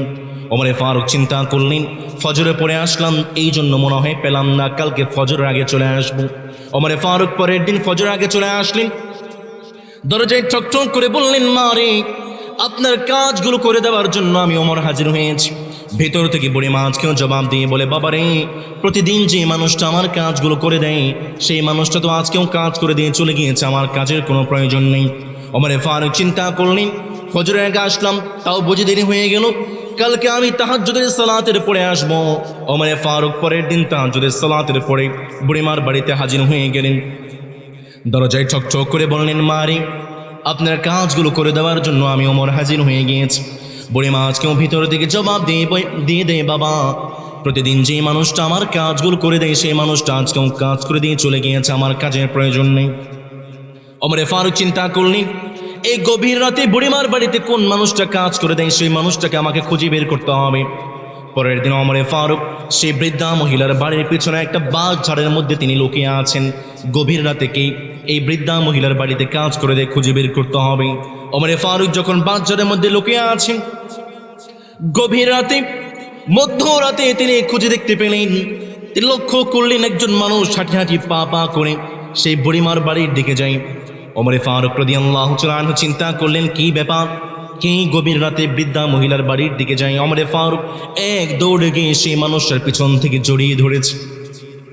ওমর ফারুক যখন পিছন থেকে জড়িয়ে ধরেছেন, তার আর বুঝতে বাকি নাই, প্রতিদিন মধ্যরাতে যে মানুষটা বুড়িমার বাড়িতে কাজ করে দেয়, তিনি তো আর কেউ নয়, তিনি হচ্ছেন এই রাষ্ট্রের খলিফা, মদিনার প্রেসিডেন্ট আবু বকর রাদিয়াল্লাহু তাআলা আনহু। ওমর ফারুক রাদিয়াল্লাহু তাআলা আনহু তিনি বললেন, আবু বকর, তুমি রাষ্ট্রের খলিফা, একজন প্রেসিডেন্ট, অর্ধজাহানের খলিফা তুমি, অর্ধজাহানের প্রেসিডেন্ট তুমি, মধ্যরাতে বুড়িমার বাড়িতে কাজ করে দাও, সবই তো বুঝলাম, কিন্তু আবু বকর, তোমার পায়ে জুতা কোথায়? তোমার কি ঠান্ডা লাগে না? আবু বকর জবাব দিয়ে বললেন, ওমর রে, আমি তো বুড়িমার বাড়িতে কাজ করছি পৃথিবীর কোনো মানুষকে দেখানোর জন্য নয়। আমি যদি জুতা পরে বুড়িমার বাড়ির দিকে আসি, আমার জুতার মধ্যে কিছু খটখট শব্দ হতে পারে, আমি তো পৃথিবীর কোনো মানুষকে দেখানোর জন্য নয়, আমি তো বুড়িমার বাড়িতে কাজ করছি, আমি যেন আমার রবের পাশে জান্নাতে একটা ঘর আমি তৈরি করতে পারি। যেদিন কেহ আসবে না কারো কোনো কাজে, যেদিন পাপের বোঝায় মরবে লাজে, পুল সিরাত পার হতে গিয়ে পিছলে যাবে কত পথিক, আবার কেহ পুণ্য নিয়ে, আবার কেহ পুণ্য নিয়ে পার হয়ে যাবে ঠিক ঠিক। সে মহাদিনে মহাক্ষণে, সে মহাদিনে মহাক্ষণে পার করে তুমি দিও মালিক তুমি জান্নাতে, তোমার পাশে আমায় একটি ঘর বানিয়ে দিও, একটি ঘর বানিয়ে দিও। চিল্লায় পড়ে না আমিন। আবু বকর রাদিয়াল্লাহু তাআলা আনহু তিনি হচ্ছেন মদিনার খলিফা, মদিনার প্রেসিডেন্ট। তিনি যেই দিন প্রেসিডেন্ট হয়েছেন, একজন ইসলামী রাষ্ট্রের খলিফা কেমন হয়, একজন ইসলামী রাষ্ট্রের প্রেসিডেন্ট কেমন হয়, খুব কান খাড়া করে শুনেন। আবু বকর রাদিয়াল্লাহু তাআলা আনহু যেই দিন ইসলামী রাষ্ট্রের খলিফা হয়েছেন, তিনি তার পরের দিন তিনি একজন ব্যবসায়ী ছিলেন। কাদের মধ্যে কাপড়ের কাঠুনি নিয়ে বাজারের দিকে রওনা হয়ে গিয়েছে। পেছন থেকে ওমর ফারুক ধরে বললেন, আবু বকর নেই, এখন তোর ব্যবসা করার সময় নাই, কাজ করার সময় নাই, তুমি তো মদিনার খলিফা, মদিনার প্রেসিডেন্ট। আবু বকরকে ধরে নিয়ে গেলেন আবু উবাইদার কাছে। বছরে 2000 দিনার, পরবর্তীতে 3000 দিনার তার ভাতা নির্ধারণ করে দেওয়া হলো। আবু বকর রাদিয়াল্লাহু তাআলা আনহু ইসলামের খলিফা, ইসলামের প্রেসিডেন্ট, তিনি যখন ইন্তেকাল করলেন, একটি দাস, একটি গামলার একটি গামছা তিনি রেখে গিয়েছিলেন। তিনি যখন ইন্তেকাল করলেন, তার সমাজের প্রত্যেকটা মানুষ, তার পরিবারের মানুষদেরকে বলে গেলেন, আমি যে তিনটা জিনিস রেখে গেলাম, আমার ইন্তেকালের পরে দয়া করে মায়া করে তোমরা বাইতুল মাল কোষাগারে জমা করে দিবে। আবু বকর রাদিয়াল্লাহু তাআলা আনহু তিনি যখন ইন্তেকাল করলেন, পরিবারের মানুষদেরকে জানিয়ে দিলাম, আমার পরিবার না শুনো, সারা জীবন বাইতুল মাল থেকে, রাষ্ট্র থেকে যে বেতন ভাতা আমি আবু বকর নিয়েছি প্রেসিডেন্ট হিসাবে, আমি ইন্তেকাল করার পরে আমি আবু বকরের অস্থাবর সমস্ত সম্পত্তি বিক্রি করে দয়া করে মায়া করে আমার এই বেতন ভাতাগুলো রাষ্ট্রের কাছে তোমরা পৌঁছে দাও। আল্লাহু আকবার। রাষ্ট্রের একটা টাকা মেরে খাওয়া তো দূরের কথা, বাপরে, রাষ্ট্রের একটা পয়সা মেরে খাওয়া তো দূরের কথা, ইসলামের খলিফা হচ্ছে সেই খলিফা, ইসলামের প্রেসিডেন্ট হচ্ছে সেই প্রেসিডেন্ট, যিনি সারা জীবন যত বাধা নিয়েছেন রাষ্ট্র থেকে, ইন্তেকাল করার সময় তিনি ওসিয়ত করে গিয়েছেন, আমার সমস্ত সম্পত্তি বিক্রি করে তোমরা রাষ্ট্রের কাছে সমস্ত ভাতাগুলো তোমরা পরিশোধ করে দেবে। আল্লাহু আকবার। এই হচ্ছে ইসলামের রাষ্ট্রের খলিফা। আমার রাসূল সাল্লাল্লাহু আলাইহি ওয়াসাল্লাম তিনি ছিলেন সর্বশ্রেষ্ঠ আমানতদার। রাসূলের 2 নম্বর বৈশিষ্ট্য আমানতদার। এই জন্য আমরাও আমানতদারিতার সাথে আছি না নাই? ওমর ফারুক রাদিয়াল্লাহু তাআলা আনহু একটা ঘটনা আমার মনে পড়ে যায়, বলবো। ওমর ফারুক রাদিয়াল্লাহু তাআলা আনহু তিনি যখন ইসলামী রাষ্ট্রের খলিফা হয়েছেন, প্রেসিডেন্ট হয়েছেন, অর্ধজাহানের খলিফা, অর্ধজাহানের প্রেসিডেন্ট ওমর ফারুক রাদিয়াল্লাহু তাআলা আনহু তিনি একদিন ঘরের মধ্যে মোমবাতি জ্বালিয়ে জ্বালিয়ে তিনি কাজ করছিলেন। হঠাৎ করে একজন মেহমান ওমর ফারুকের দরজার মধ্যে কড়া নেড়ে বলল, ওমর ফারুক ঘরের মধ্যে আছো নাকি? ওমর ফারুক দরজাটাকে খুলে দিলেন। যে মোমবাতি জ্বালিয়ে রাষ্ট্রীয় কাজগুলো করছিলেন, সেই মোমবাতিটাকে ফু দিয়ে নিভিয়ে দিয়ে আরেকটা মোমবাতি তিনি জ্বালিয়ে দিলেন। মেহমান অবাক হয়ে বলল, কে রে ওমর ফারুক? একটা মোমবাতি জ্বালানোই ছিল, সেই মোমবাতি বন্ধ করে আরেকটা মোমবাতি জ্বালানোর কি প্রয়োজন ছিল ওমর ফারুক? ওমর ফারুক তিনি জবাব দিয়ে বললেন, তুমি তো আমার মেহমান, তুমি তো রাষ্ট্রের কোনো মেহমান নও। আমি রাষ্ট্রের টাকায় কেনা মোমবাতি জ্বালিয়ে রাষ্ট্রের কাজ করছিলাম। যেহেতু তুমি আমার মেহমান, তুমি তো রাষ্ট্রের মেহমান নও, এই জন্য আমি তোমাকে রাষ্ট্রীয় টাকায় মোমবাতি জ্বালিয়ে মেহমানদারি নয়, বরং আমি ওমর ফারুকের টাকায় মোমবাতি জ্বালিয়ে তোমাকে মেহমানদারি করতে চাই। এমন যদি হতো আমার দেশের শাসক হতো ওমরেরই মতো হতো আবু বকরের মতো এমন যদি হতো আমার দেশের শাসক হতো ওমরেরই মতো হতো আবু বকরের মতো জনগণের খোঁজ খবর নিত রাত পরে খোঁজে খোঁজে দেখতে কেউ আছে অনাহারে আমার দেশের মা বোনেরা লাঞ্ছিত হতো না আমার দেশের কৃষক শ্রমিক বঞ্চিত হতো না ধনী গরিব ভালোবাসার সবাই জীবন পেত যদি আমার শাসক হতো ওমরেরই মতো হতো আবু বকরের মতো আওয়াজ করে বলতে হবে ঠিক কিনা নবী করিম সাল্লাল্লাহু আলাইহি ওয়াসাল্লাম তিনি ছিলেন সর্বশ্রেষ্ঠ আমানতদার আমানতদারিতার গুণটাকে আমরা আমাদের জীবনে ধারণ করে আগামীর সংসদে কোনো চাঁদাবাজ কোনো সন্ত্রাস কোনো দখলদার আর কোনো মিথ্যুককে আমরা সংসদে পাঠাতে চাই না ইসলামওয়ালা কোরআনওয়ালা ন্যায় বিচার সৎ এবং যোগ্য মানুষকে আমরা সংসদে পাঠাবো রাজি আছেন ইনশাআল্লাহ নবী করিম সাল্লাল্লাহু আলাইহি ওয়াসাল্লামের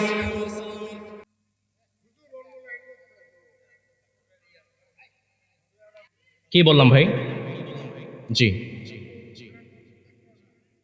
কিসের বেতনের জন্য আসছি আপনার কি মনে হয় ভাই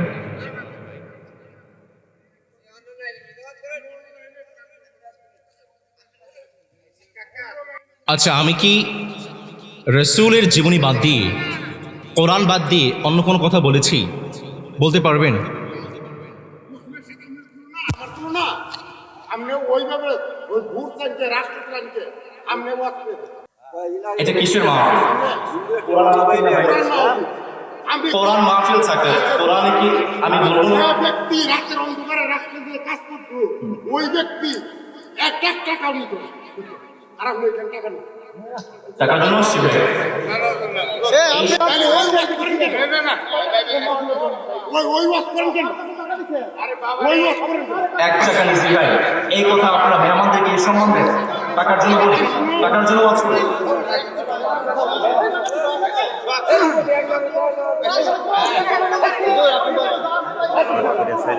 ভাই রে আমরা কি মুসলমান না আমি কোনো দলের নাম ধরে কিছু বলেছি ভাই রাজনীতি নিয়ে কিছু বলেছি এখানে টুপি আছে প্রত্যেক মানুষের গায়ে টুপি আছে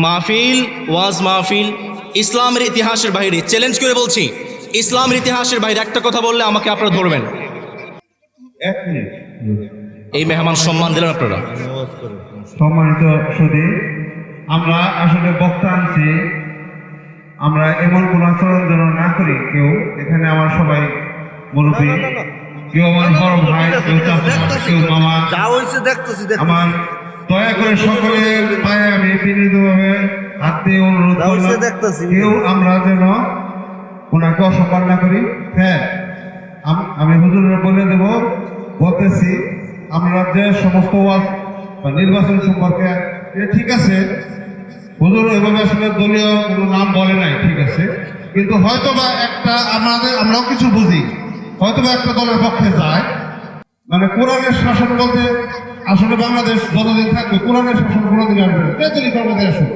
সেটা যারাই হোক কোরআনের শাসন বাংলাদেশে হবে না ইসলামের শাসন বাংলাদেশে হবে না এই যেভাবে বাংলাদেশ চলতেছে হয়তো এক সময় বিএনপি এক সময় আওয়ামী লীগ এভাবেই চলবে আমরা দয়া করে এখানে কোনো দলীয় আমি মাপ চাইলাম সরকারের কাছে হুজুরের পক্ষ থেকে ছিলাম বা আমি এই মাদ্রাসা বা অন্যগোপাল খোলাবার হিসাবে আমি মাপ চাইলাম আর কেউ আর বিরক্তি না করে সবাই শাসন অবস্থানে বসি ধন্যবাদ সকলকে আসসালামু আলাইকুম ভাই শুনেন আমি কোনো দলের নাম ধরেছি আচ্ছা এই দেশে এই দেশে আমি ঠোটকাটা মানুষ ভাই আমি আমি আমি শেষ করে দিচ্ছি, আমাকে একটু বলতে দেন, আমি শেষ করে দিচ্ছি, শেষ করে দিচ্ছি। বলার দরকার নেই, আমি ঠিক বলে আছে, দিচ্ছি। তাহলে উঠে যাই। বলার দরকার না তো উঠে যাই আমি। ওইটা বলার দরকার নেই, আপনি যা বলতে চাইছেন ওইটা বলার দরকার নেই। আমি ঠোঁটকাটা মানুষ, আমার সামনে একজন অন্যায় বলবে আমি চুপ থাকবো? এটা দায়ের বৈশিষ্ট্য হতে পারে?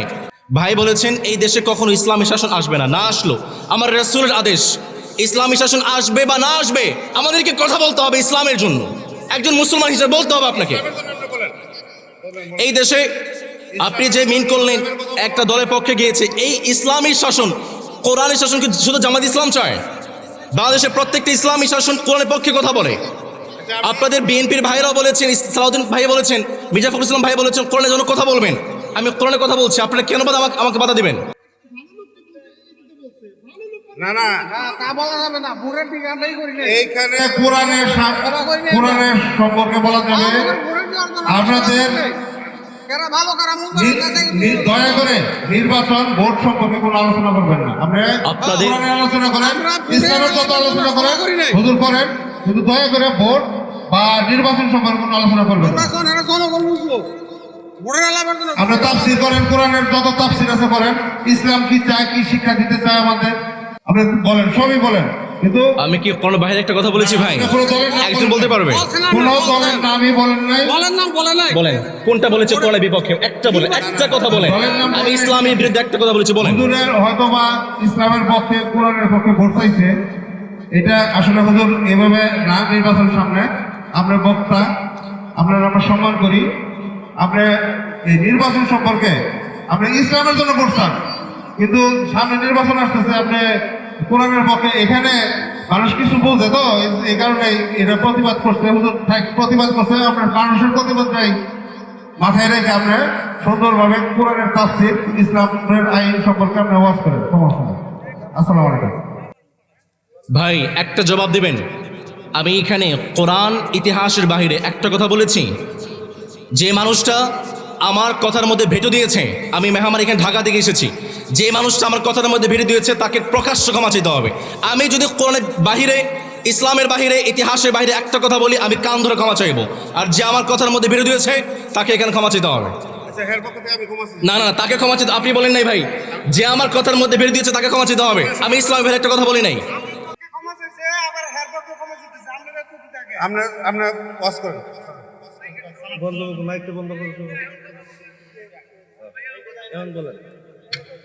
ভাই কি বলতাম ভাই, বলেন। আমি নিজে কোনো দলের না। আপনি ইঙ্গিত দিবেন কি? সালাউদ্দিন ভাই কোরআনের পক্ষে আইন বাস্তবায়ন করবেন, ফখরুল ইসলাম ভাই কোরআনের পক্ষে আইন বাস্তবায়ন করবেন। বিএনপিকে আমি কম চিনি, আপনারা হয়তো বিএনপির মানুষ হয়ে আমাকে বাধা দিচ্ছেন কেন? আপনি কোনো শাসন চান না? ভাই, আপনার দলীয় ভাবে এখানে আসেন। আমি তো কোনো দলের না ভাই, মঞ্চে আপনার দলীয় আমি কোনো দলের না। আমি একটা কথা বলছি। মঞ্চে কোনো দলীয় ভাবে অনেক কিছু আছে সরাসরি বলা লাগে না, ইঙ্গিতেই বোঝা যায়। যেটা কথা বলছে বল, আপনি যে কথাটা বলছেন ক্ষমা চাইতে, আপনার পক্ষে থেকে আমরাই ক্ষমা চাই। না ভাই, না শোনেন, রাগ না করে আপনি ওয়াজ করে কোনো দলের পক্ষ না হয়ে দয়া করে হাদিস অনুসারে সকলের সম্মানিত মহোদয় যারা আছেন, যারা আমাদের আজকে এই মাহফিলে এসেছেন, সকলের কাছে আমি বিনীতভাবে অনুরোধ করছি, আবার আপনারা এই ঘটনাটা ছাড়াইয়া সুন্দরভাবে হুজুর ওয়াজ করার সুযোগ দেন। হুজুর বুঝছে সবই, হুজুর ওয়াজ করুক। বসেন। কোনো ভোটের দরকার নাই, এটা বিএনপি আওয়ামী লীগ যেই হোক, জামাত দরকার নেই। আমরা যত এখানে ঘটনা করবো জিনিসটা বাড়বে। আমি দয়া করে একটু আপনাদের সাথে বিনীতভাবে অনুরোধ করছি, একটু কমিয়ে দেন। আচ্ছা রাখেন রাখেন সকলেই ঢাকা কারণ আমি চাইছি রাখেন রাখেন রাখেন। আপনারা যা বলছে ভুল করে থাকে ওনার পক্ষ থেকে আমি সকলের কাছে ক্ষমা চাইছি এবং হুজুরের কাছে ক্ষমা চাইছি। হ্যাঁ, আর সকলে দয়া করে একটু বসেন, দয়া করে একটু বসেন, সকলে দয়া করে একটু বসেন। সমাজপ্রিয় ভাইয়েরা, আমি ঢাকা বিশ্ববিদ্যালয়ের শিক্ষার্থী। আমি ঢাকা বিশ্ববিদ্যালয়ে মাস্টার্সে আছি। জুলাই আন্দোলনে সক্রিয় ভূমিকা পালন করেছি। এক ওসমান হাদি, যে ওসমান হাদিকে আপনারা চেনেন, এই ওসমান হাদি আমার বিশ্ববিদ্যালয়ের, আমার ডিপার্টমেন্টের ভর্তি হয়েছিলেন। পরবর্তীতে মাইগ্রেশনে সে রাষ্ট্রবিজ্ঞানে গিয়েছেন। আমার হলের, আমি মুক্তিযোদ্ধা জিয়াউর রহমান হলে ওসমান হাদি আমান হলের এক ওসমান হাদিকে কণ্ঠবন্ধ করে আপনারা ভেবেছিলেন পুরো বিশ্বের ওসমান হাদির মানুষের কণ্ঠবন্ধ করবেন। এক ওসমান হাদিকে বন্ধ করেছেন, পুরো বাংলাদেশের প্রত্যেকটা যুবক ওসমান হাদির কণ্ঠ মিলেই কথা বলবে। এখানে রাজনীতি করার জন্য আসি নাই, আমি কোনো দলের এজেন্ডা বাস্তবায়ন করার জন্য আসি নাই। কোরআন থেকে কথা বলি, ইসলাম থেকে কথা বলি।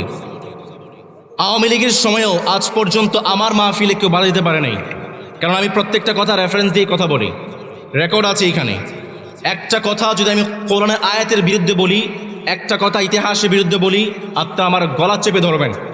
আমরা ইসলামের দায়ী, কোনো নির্দিষ্ট কোনো দলের এজেন্ডা বাস্তবায়ন করার জন্য আমরা মাঠে নামি নাই, আমরা কোরআনের এজেন্ডা বাস্তবায়ন করার জন্য মাঠে নেমেছি। যদি কারো গায়ে লেগে থাকে বুঝতে হবে আপনার মধ্যে ঝামেলা আছে। প্রিয় ভাইয়েরা, নবী করিম সাল্লাল্লাহু আলাইহি ওয়াসাল্লামের যে আলোচনা আমরা ছিলাম, আমরা শেষ করবো ইনশাআল্লাহ। আপনারা আছেন ইনশাআল্লাহ? নবী করিম সাল্লাল্লাহু আলাইহি ওয়াসাল্লামের 1 নম্বর বৈশিষ্ট্য, আমার রাসূল ছিলেন সর্বশ্রেষ্ঠ লজ্জাশীল ব্যক্তি। 2 নম্বর, আমার রাসূল ছিলেন সর্বশ্রেষ্ঠ আমানতদার।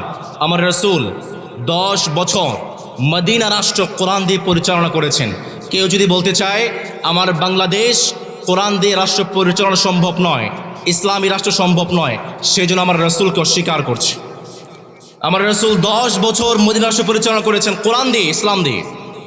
নবী করিম সাল্লাল্লাহু আলাইহি ওয়াসাল্লামের 3 নম্বর বৈশিষ্ট্য হলো আমার রাসূল ছিলেন সর্বশ্রেষ্ঠ সত্যবাদী মানুষ। নবী করিম সাল্লাল্লাহু আলাইহি ওয়াসাল্লামের 4 নম্বর বৈশিষ্ট্য হলো আমার রাসূল ছিলেন আদর্শবান পিতা। 5 নম্বরে আমার রাসূল সাল্লাল্লাহু আলাইহি ওয়াসাল্লাম তিনি ছিলেন ক্ষমাশীল। 6 নম্বরে আমার রাসূল সাল্লাল্লাহু আলাইহি ওয়াসাল্লাম তিনি ছিলেন সর্বশ্রেষ্ঠ বিচারক। 7 নম্বরে আমার রাসূল সাল্লাল্লাহু আলাইহি ওয়াসাল্লাম তিনি সবার আগে সালাম দিয়েছেন। 8 নম্বরে আমার রাসূল সাল্লাল্লাহু আলাইহি ওয়াসাল্লাম তিনি ছিলেন অত্যন্ত ধৈর্যশীল। 9 নম্বরে আমার রাসূল তিনি ছিলেন বিনয়ী। 10 নম্বরে আমার রাসূল তিনি দান করতেন। 11 নম্বরে আমার রাসূল তিনি ছিলেন একজন আদর্শ স্বামী। 12 নম্বরে আমার রাসূল তিনি ছিলেন একজন সফল রাষ্ট্রনেতা। এই 12টি গুণ আমার রাসূলের মধ্যে ছিল। আমরাও এই 12টি গুণ আমাদের নিজেদের মধ্যে নিয়ে আমরা আমাদের জীবনটাকে পরিচালনা করব। রাজি আছেন ইনশাআল্লাহ? আল্লাহ আমাদেরকে তৌফিক দিন, আমরা পড়ি আমিন। 1 টাকা নেই নাই, 1 টাকার জন্য আমরা এখানে আসি নাই। কোরআনে দাওয়াত দেই টাকা পয়সার জন্য না, ভুল বুঝিয়েন না। কেউ যদি আমাদেরকে এটা বলে আপনারা মেহমান নিচ্ছেন ঢাকা থেকে, অসম্মান করার জন্য নয়। আগামী থেকে আপনারা সতর্ক থাকবেন। আল্লাহ আমাদেরকে তৌফিক দিন, পড়ে না আমিন। আসসালামু আলাইকুম ওয়া রাহমাতুল্লাহি ওয়া বারাকাতুহু। আমাদের একজন ভাই একটা চিরকুট দিয়েছেন, আসসালামু আলাইকুম হুজুর, মাদ্রাসায় ছেলে মেয়ে লেখাপড়া করানো জরুরি সম্পর্কে কিছু আলোচনা করার জন্য অনুরোধ রইল, যাতে সকলেই ছেলে মেয়েদের ভর্তি করাতে আগ্রহী হন। ভাইরা, একটা প্রশ্ন করছি, জবাব দেবেন। আজকের এই বাংলাদেশে কোনো মুয়াজ্জিন বা কোনো ইমাম তার বাড়িতে বাবা মা নির্যাতিত হয়েছে এমন কোনো নজির আপনারা পেয়েছেন? কখনো দেখেছেন কোনো ইমাম তার বাবা মাকে বের করে বৃদ্ধাশ্রমে পাঠিয়ে দিয়েছে? কখনো দেখেছেন কোনো মুয়াজ্জিন তার বাবা মাকে বাড়ি থেকে বের করে বৃদ্ধাশ্রমে পাঠিয়েছে? একজন মুয়াজ্জিন, একজন ইমামের বেতন ভাই কত টাকা হয়? এই জন্য বৃদ্ধ বয়সে যদি বাবা মা নির্যাতিতা, সন্তানের হাতে নির্যাতিতা, নিষ্পেষিতা, লাথি উষ্টা খাইতে না চান, সন্তানকে কোরআন শেখাবেন। টিচ ইউর চিলড্রেন, তাহলে কোরআন টিচেস ইউর চিলড্রেন এভরিথিং।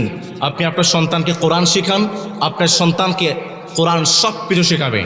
নৈতিকতা, মানবিক মূল্যবোধ সব কোরআন আপনাকে শেখাবে। এই জন্য সন্তানদেরকে কোরআন শেখাবেন। আপনার সন্তানকে ডাক্তার বানান, ইঞ্জিনিয়ার বানান, যা ইচ্ছা তাই বানান, কিন্তু আপনি আপনার সন্তানকে ছোট্টবেলায় কোরআন শেখাবেন। এই ছোট্ট বাচ্চারা যদি কোরআন পড়তে পারে, আপনার জীবনটাকে যে মালিক বরকত দিয়ে পরিপূর্ণ করবেন তিনি কে? ভাইরা যারা আছেন, সন্তানদেরকে কোরআন শেখাবেন। রাজি আছেন ইনশাআল্লাহ? আল্লাহ আমাদেরকে তৌফিক দিন, পড়ে না আমিন। আসসালামু আলাইকুম ওয়া রাহমাতুল্লাহি ওয়া বারাকাতুহু। ইসলামিক মেগা 24 চ্যানেলটি সাবস্ক্রাইব করুন। ভিডিওটা ভালো লাগলে লাইক, কমেন্ট, শেয়ার করুন।